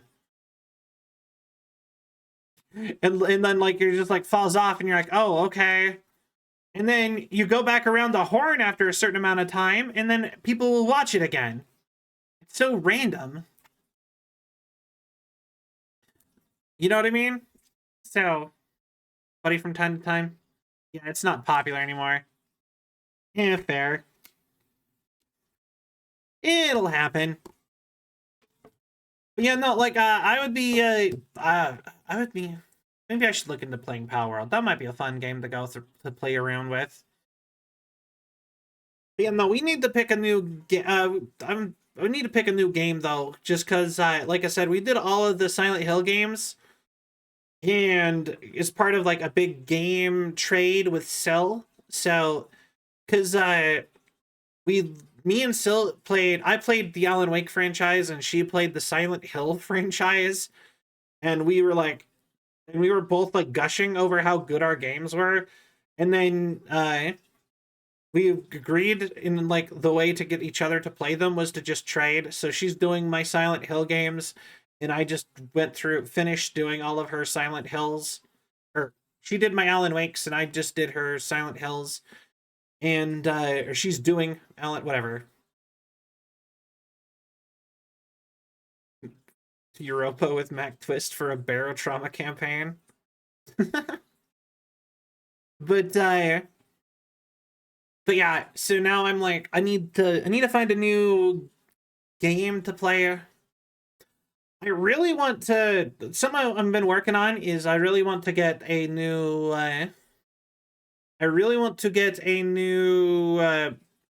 collab going with Mario Party. I've been wanting to do more collabs in general. Just invite people on. Yeah, no, Sil has most of the Alan Wake franchise to get through. I can't believe that she got me to sit and not stream a couple nights because she's like, you're gonna watch Alan Wake, right? And then I just pop in and then I talk the whole time, and I'm like, but yeah, like I said, I want to do more things with other people though, just in general. I want to like, we do have more of our talk show coming up. I want to plan more. You know what is something I kind of want to do? I want to like make up games and invite people on to play games that I've made up. I think like kind of like a like a game show or something. I think some stuff like that would be really fun. I don't know. I've been trying to think and brainstorm about more things in that sort of category that I could do that would be interesting and like a way to be like a fun, unique thing.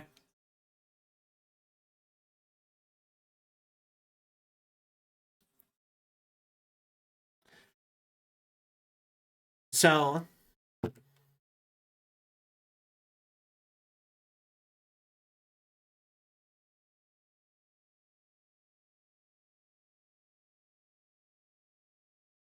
but yeah. Wow, Cell just always has their Discord open. Yeah, I have 3 monitors. One is Discord in case someone that needs to send me a message while I'm streaming. The idea is in case like that is what I do to my friends if I see like they have a mess up. I'm not going to throw it out in their stream and possibly embarrass them. I'm not going to be like, "Hey, you put the wrong username in the title. You should fix that." You know, I'm not going to do that to somebody while they're live. Instead, I DM them and hope that they have their monitor open or the alert thing will tell them. You know what I mean? Something like that. So I kind of just assume other people would do the same for me. Hey, 3 monitor gang. Yeah, I got 1 flat monitor. Then I have a curved monitor in the center that is high definition. And then I have 1 vertical monitor. And part of me almost wants more monitors. If I was able to go get found it kind of interesting. But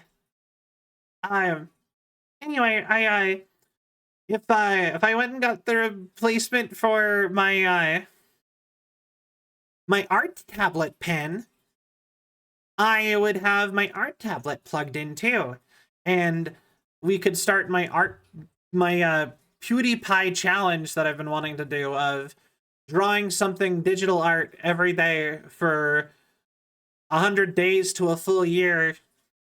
Because I've been wanting to do the PewDiePie challenge to learn digital art. And I thought it'd be fun to do it on stream and just start stream early on most days to do the PewDiePie challenge. Plus, I think it would be kind of cool to do. I want to be able to do digital art. I think that would, because like that's like the way to do art on the internet. Can manage with 2 monitors because no one messages me. Oh. Well, like I have 1 monitor with all of my OBS stuff.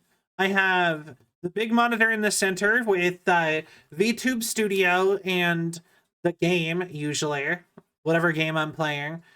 And then on my right, I have a monitor of, I have Chatterino, which is a thing that monitors chats for streamers. and I have a list of people for quick raids if I need to make a quick raid. Essentially, everyone on there is someone I'd be willing to raid. Plus, plus, like, it's just a good way to, like, you know what I mean? In case you never know with that kind of stuff. And then I also have Discord open on that monitor.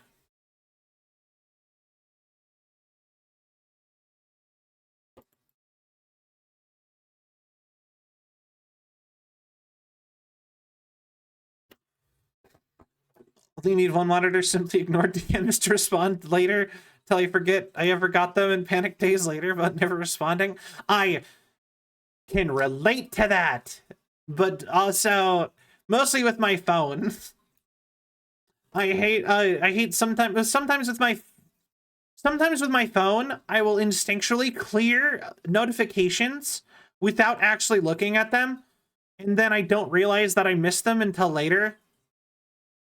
Just because I hate the notification things. I have very OCD where if I look at Discord for something else, sometimes I'll just click through all the notifications because I'm in quite a few servers.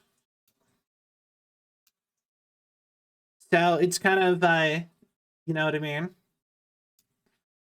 Because, like, hold on, how many servers am I in? 2, 3, 5, 6, 7, 8, 9, 12, 13, 14, 15, 16, 18, 19, 20, 21, 22, 23, 24, 25, 26, 27, 28, 29, 30, 31, 32. I'm going to go ahead and say probably, I'm going to not even going to sit and count them beyond that. I'm going to say probably around 60 servers, which isn't even the max cap of servers. But if all of them put up, but so many of them are streamer servers. So some of them will be like, 28 things need looking at on this server, direct ats. And they're all like, I went live today. And I'm like, oh yeah, okay. You know what I mean? It's just like, you get into a habit of just clearing stuff sometimes.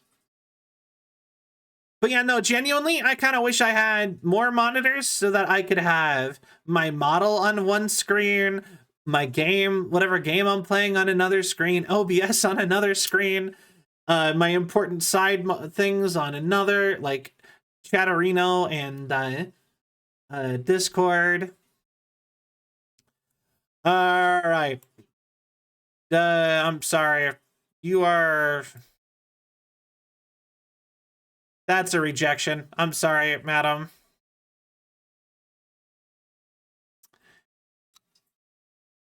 But I was in the Discord of a streamer who had awful internet and a bot in a server was constantly sending live notifications when they reconnected.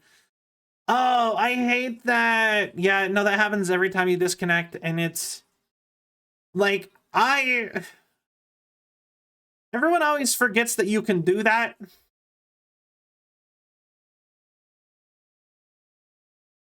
Like that happens on like the Discords, and like I feel like when that kind of stuff happens, you kind of almost need a mod to know to go delete those.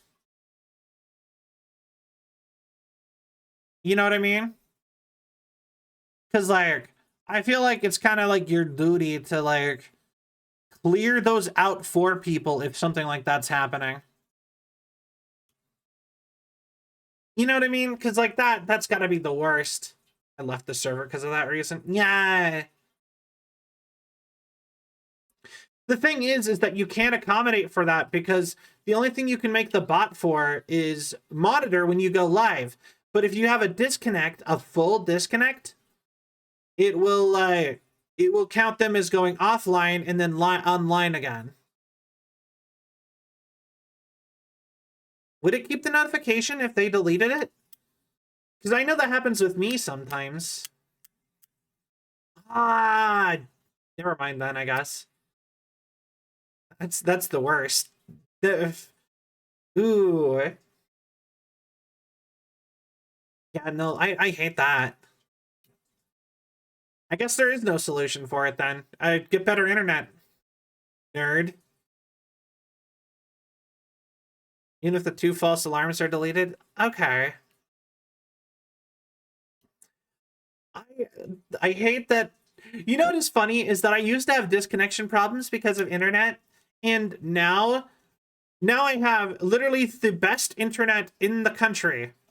Like, I have literally, I am in a place with some of the best internet in the country, and I have the best internet service you could get.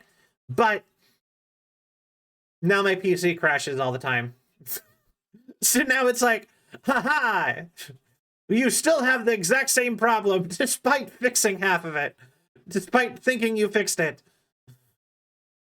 The live ping bot, you just cap the ping to once every 5 hours or something else arbitrary? That sounds about right. Yeah, my PC crashes all the time. I have no idea why. The current prevailing theory when I've talked to people is that maybe one of the cords in my power supply is going. Or has something blocking some of the receptors or something, and it'll just, like, error out occasionally.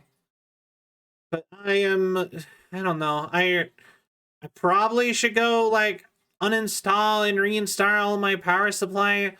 But I don't know enough about tech, and honestly, like, just the way it's set up, it's not, like, easy to, like, get into that part of the power supply, because all of my power supplies have, like, they're in, like, a box with a hole in it, and then you, like, there's the slots, and you have to, like, open the outer box with a screwdriver to get into the inner box where all the plugs connect into the power supply, and it's so dumb. Whoever designed my PC case is kind of a jerk in that regard.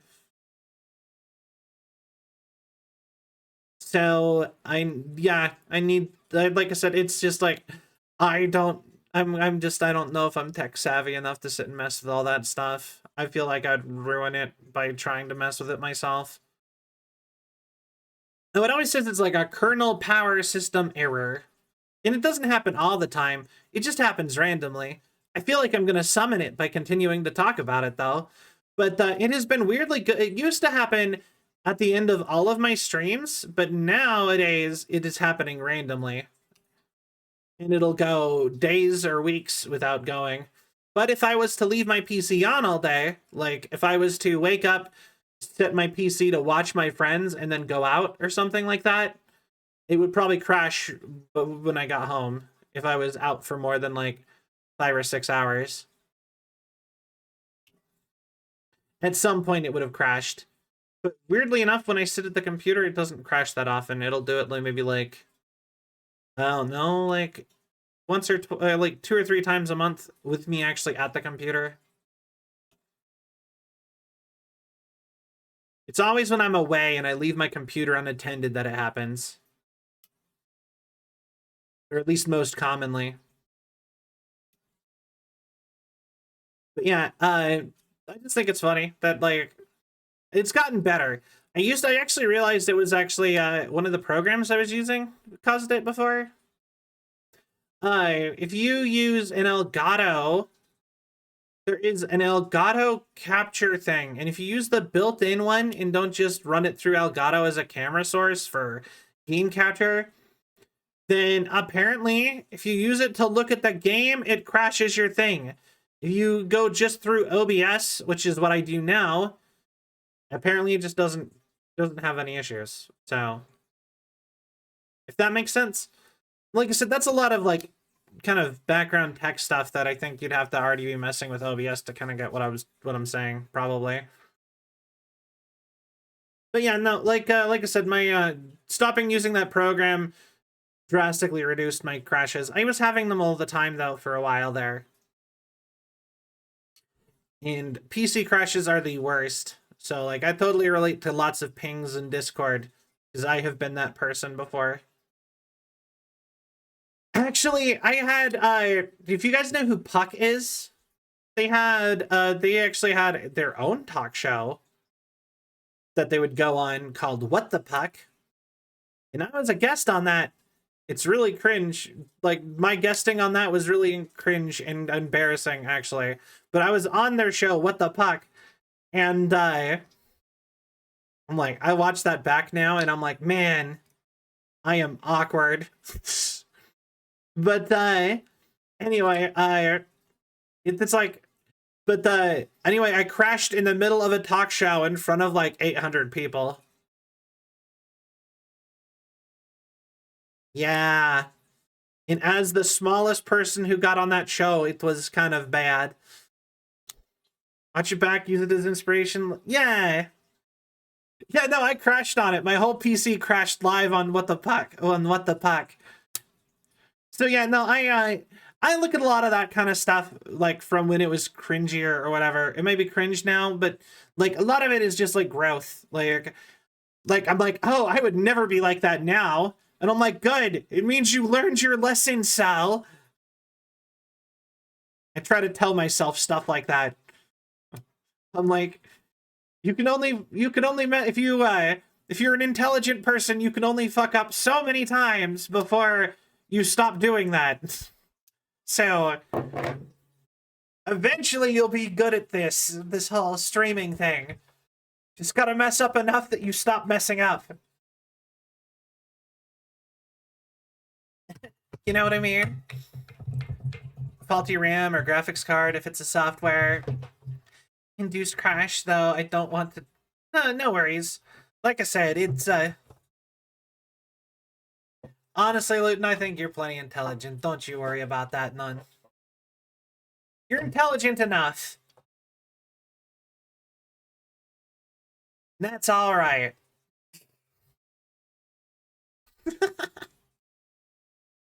But yeah. Not. Step away from my phone, Luton drops me off at a cutie. Bye.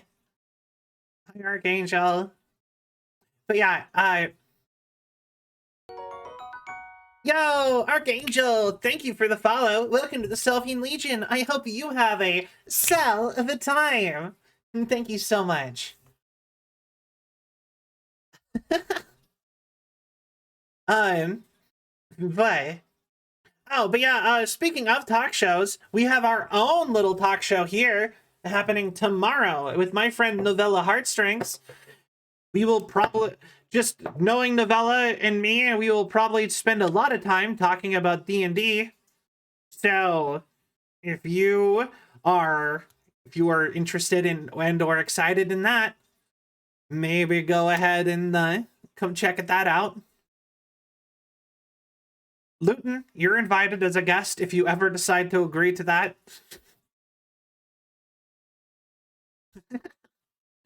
But yeah. What? Conversation happen. Yeah. You know, brain not braining. What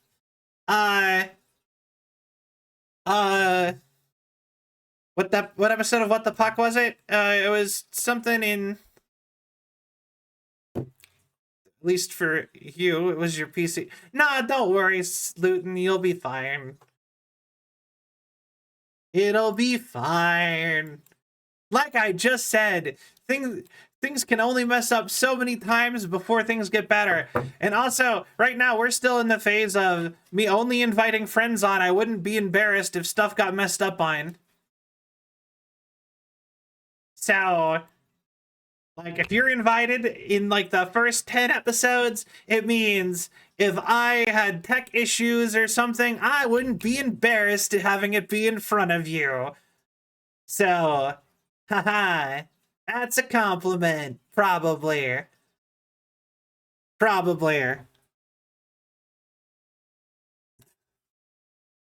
I'm meaning it as a compliment. A ref sheet artist, my life is messing up things and not getting... Luton, you're fine. Honestly, part of me kind of, I kind of really respect the fact that you, I actually really appreciate that you are spending so much time, like, figuring your stuff out exactly. because you don't want to like equal parts that you don't want to settle for something less than you what you like actually want, but also like um because you want to make sure everything is perfect. Like, I respect that, and I try to push, like, that's the reason I try to push you to just fire the gun with some things, because, well, I do really respect it, but I also really think that, like, I feel like you would be doing maybe a little bit better if you would just go ahead with some stuff, if that makes sense. But, like I said, I do really respect it. Placeholder being, because replacing it was saying basically that the old stuff was somehow worse. I mean, it's evolution. That I will say, that's the only thing that I say that, like, that's part of why I'm always like saying you should really just go ahead and be more okay with it. Like, just like letting something come out, because I actually think that I think in general that there's a certain level of it that is just like people like seeing the evolution of it, seeing how far you came, doing the thing. So, like, if that makes sense. Found it. Season 2, episode 5, third guest.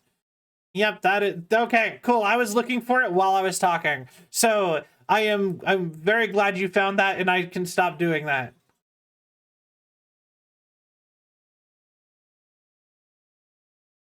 But yeah.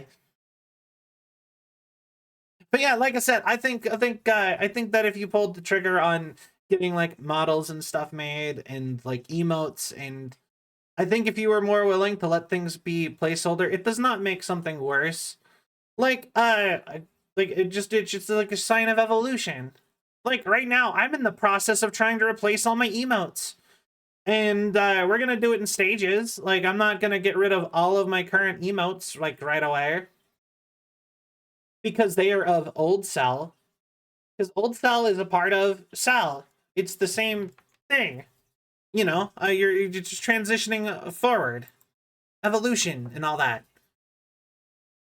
And we're gonna fill all the other emote slots before we start replacing some. But at some point, since this is like my more permanent design, and it's going to be this design getting outfits with maybe some other twists in play coming up. Eventually, maybe. You know what I mean? It'll be a sort of a... And then I'm planning on keeping all the old ones on Discord as an example. Like, you see, like, you can replace things and have things be sort of placeholder carry-ons or whatever. Like, if you go look at, like, a lot of the big streamers, they don't keep their stuff forever. Like, look at Iron Mouse. Iron Mouse doesn't even keep a model for more than, like, 3 or 4 months. Like, she replaces, like, everything every, like, 3 or 4 months. And the only place that you have access to all of her stuff is on Discord, basically. At least with emotes, you have it all on Discord, and then you can go look at all the old stuff if you go onto she has a special website for that now, to go look at all the old art and models and stuff. But like I said, it's evolution. And also, I think that you have done a great job with the stuff that you've been doing. I'm proud of you. Good job, Luton. There. Nice things. Talked a lot Luton for like 15 minutes on my stream. Anyway. Pull the trigger. Get a model, nerd. Come be on my show. Anyway. Actually, yeah, wait, wrong button. Yeah, see, talk show. Gonna have Novella on. She's gonna sit over here. Well, over there, and we're gonna Gonna hang out. It'll be fun. And then, like, you can be next guest. Maybe. Anyway. No pressure. But pressure. I'm kidding. Oh, the color gradient dimension. This is how I set up like regular streams. So see there, right here, this is the default color for VTube Studio. So whenever I set it to be an invisible background, this is, so right now I have it set so you guys can see the background. This is green screening behind me. So I do this, and then I click transparent and capture, and then I click this away, and now it is invisible background. And then I can be like, then I can throw up stuff behind me. And that's how I can have the games work. Yeah. But I think I might be nearing the end of the line. Yeah, I'm gonna take that as not ominous, and good job. I mean, it's nearing the end of the line makes it sound more like you're about to give up, kind of, than it. What do you mean by it? Also, like, I don't have a ref sheet. I think it's so funny you're stuck on the ref sheet. I never had a ref sheet. My ref sheet was, I sent them my VTube model and a couple characters that I liked the outfit of, and I said, go at it. You have a character. You have tons of art. That's the part that's confusing. Like, maybe if it was 3D and all of your art was from the front, and you're like, I need to get somebody to draw the back. But if you were to get like a live 2D like I have, you have all of the art needed for that. Just use like fan art, like all of your art that you commissioned. And just be like, from the front, I look like all of this. I demand consistency, Sal. I'm just saying. You can make corrections once they're worked on stuff, too. Classic Leo. I think, part of me, I think you just like doing the process of figuring stuff out. I think you like that more than even the idea of being done. And I think you're subconsciously being like, I want to keep doing this.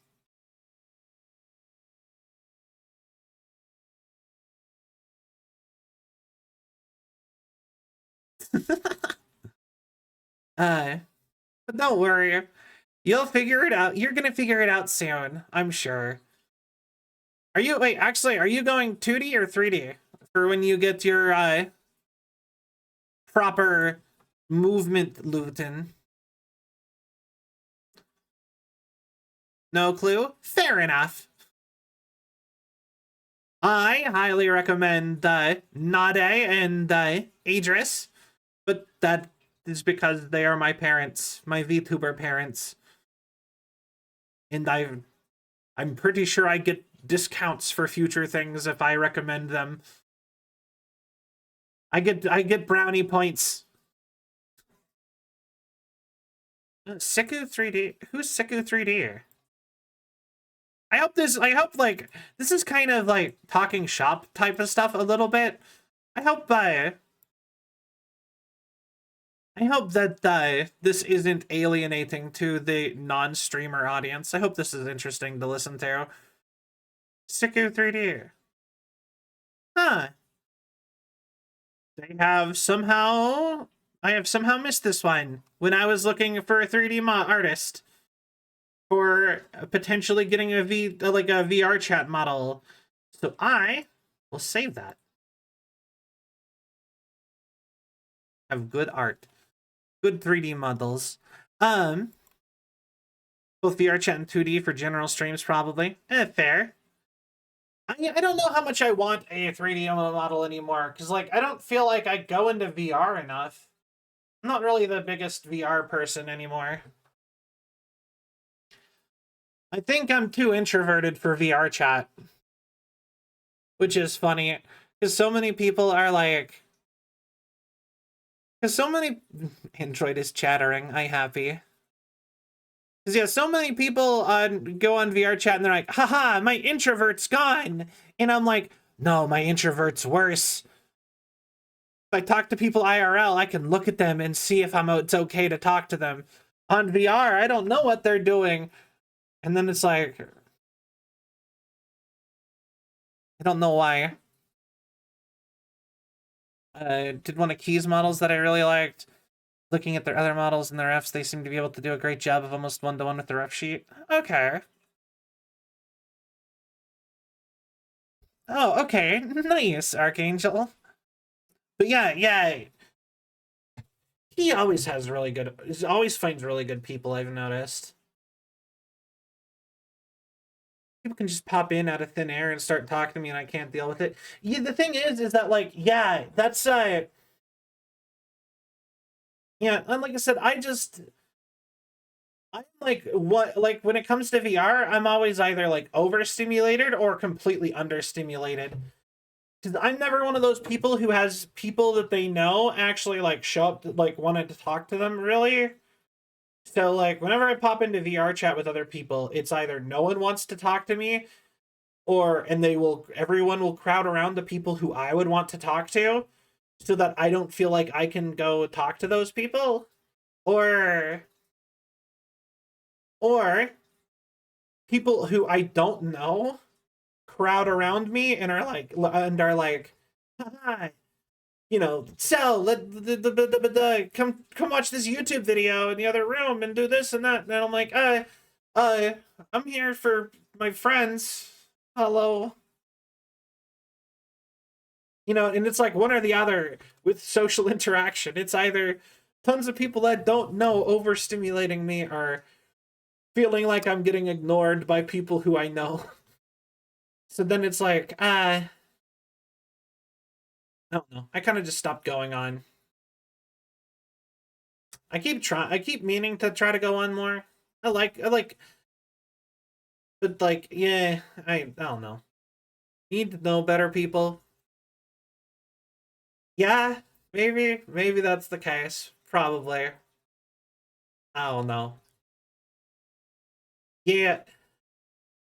Because, yeah, like I said, that's just how it goes every time I go on VR chat. Just chatting VR was fun. Yeah, no, actually, if I'm more in control of what's going on, like with the VR chatting stream, basically, I don't mind that then so much. That actually is pretty fine. People can just request off me, and I can let people in on an individual basis of how comfortable I feel hanging out with them.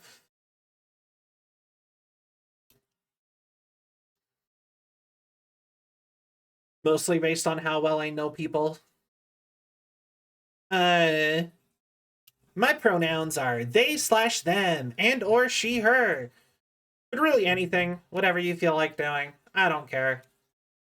I'm NB. Thus robot. So, which is apparently a really common NB thing, is to identify with things that can be technically androgynous or are androgynous. I just found out that just like a lot of people pick robots that are NB, so yeah. I don't know. I just something about that is I find that to be very interesting. I need to figure out what's going on with my VTube studio. But yeah, I'm 12-tailed foxo. Kitsune! Like, gotta love kitsunes. They're super interesting. Like, I was reading some kind of lore. I don't know if that's actually mythology or if that's actually lore. A lot of them have like elements and stuff attached to it, and there's like a whole thing with that I was reading at one point. I can't remember. I just remember hearing about something like a sound kitsune that I thought was like really interesting as a concept, because like basically like they ate music, and that's like if I remember right. And something about that concept was such a cool idea to me for like the idea of like lore building and story world is that they're just like fox spirits that ate music. So you just like if you wanted like them not to mess with you, you had to like regularly play music around, have wind chimes and stuff to not get fucked with by mischievous troublemakers. And I like there's something about that is like cute and fun to my brain. I actually worked on a project for a game that when I was a game developer for a little while, I actually had the starts of a game bible for a uh, for like a JRPG style type of game. It was kind of like Persona, is what I realized later on when I finally found out about Persona. Uh, but basically, one of the characters actually ended up being a sound kitsune for that reason. ADHD go burr. No worries. But yeah, I actually had a whole character. I had a whole like major character that was a sound kitsune for that reason. And there was like a whole storyline with records, and I had a whole thing where they were talking about how music from record players, you like them more because the music is crunchy, as I put it, and I thought that was cute. I like that. But yeah, it was kind of like Persona, but you where you had to like you're like the guardian of a town basically, and you had to like train and like practice and like become friends with people and you had to like so that you were always ready for something to happen because you actually had a role. You had like a random role and anything could happen, like even like high level like events and stuff could just happen anytime, with obviously the exception of things that carry into each other. So like if so and so character hasn't been introduced yet, you can't have their climax happen. But like like can't be like, I never met Kevin and Kevin's destined to end the world. So, you can't have Kevin be showing up ending the world if you haven't met Kevin yet. But aside from that restriction, anything could happen. Like you could finish the high end level of a story before you got a level 1 version of a different story. And it was like a whole thing when I was like with making the game. And we didn't get that far into development, but like I said, I had a bunch of stuff written up for that. That was a good one. That's one of those ideas that I think I would like to go back to if I had the ability to go back and make games again. How good is the story in Persona? I heard the story is really good in Persona. Like Sill's always talking really highly about them. I've only ever played 5 though. And I only got to the first like change of heart guy. I only got to like the gym teacher dude and beat him and then never got further than that. Even though I paid $60 for a brand new copy of Persona 5. Crazy how that works. But yeah, yeah. All right. I actually think I might start wrapping up though for the night. I did a lot of talking. And I am not sure what else to talk about at the moment. So like I said, please come check out our talk show episode with Novella tomorrow. I would really appreciate if you guys do that. Because like I said, I'm really enjoying the talk show.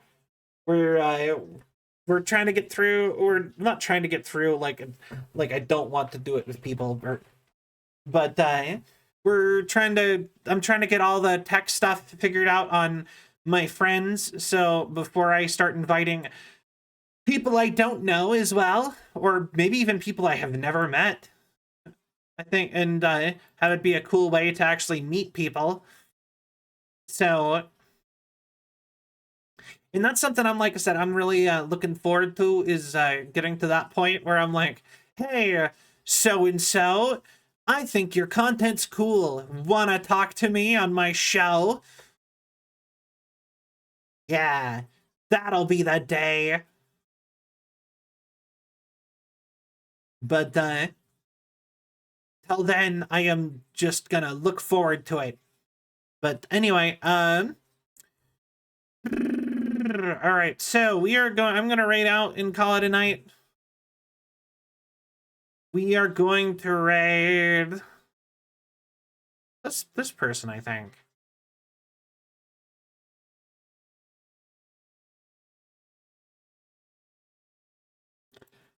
My music got set really loud. Hold on. Slash raid da da da da. All right. Thank you guys all so much for watching. I hope you all had a sell of a time. If you enjoyed the show and you haven't yet, please give a follow. It really helps with the algorithm and my self-esteem. If you check out our Discord if you want to know all things Cell. All sorts of stuff is happening there, trying to keep it more socially active. Even though I am probably not the best at that, but I'm trying my best. Check out our socials. We post a new video every Tuesday and Thursday on TikTok and YouTube. And if you would like to get merch, you can get merch here. Although the Vion Corp whiskey glasses have officially been sold out, apparently. I didn't even know they could do that. But apparently they're sold out to the company that makes my merch. So, anyway, and if you would like to see my audition to V Shoujo, it's there on the Patreon, if it'll pop up. Anyway, have a wonderful night, everybody. See you guys all again soon, because I will be live again tomorrow. Bye, everybody.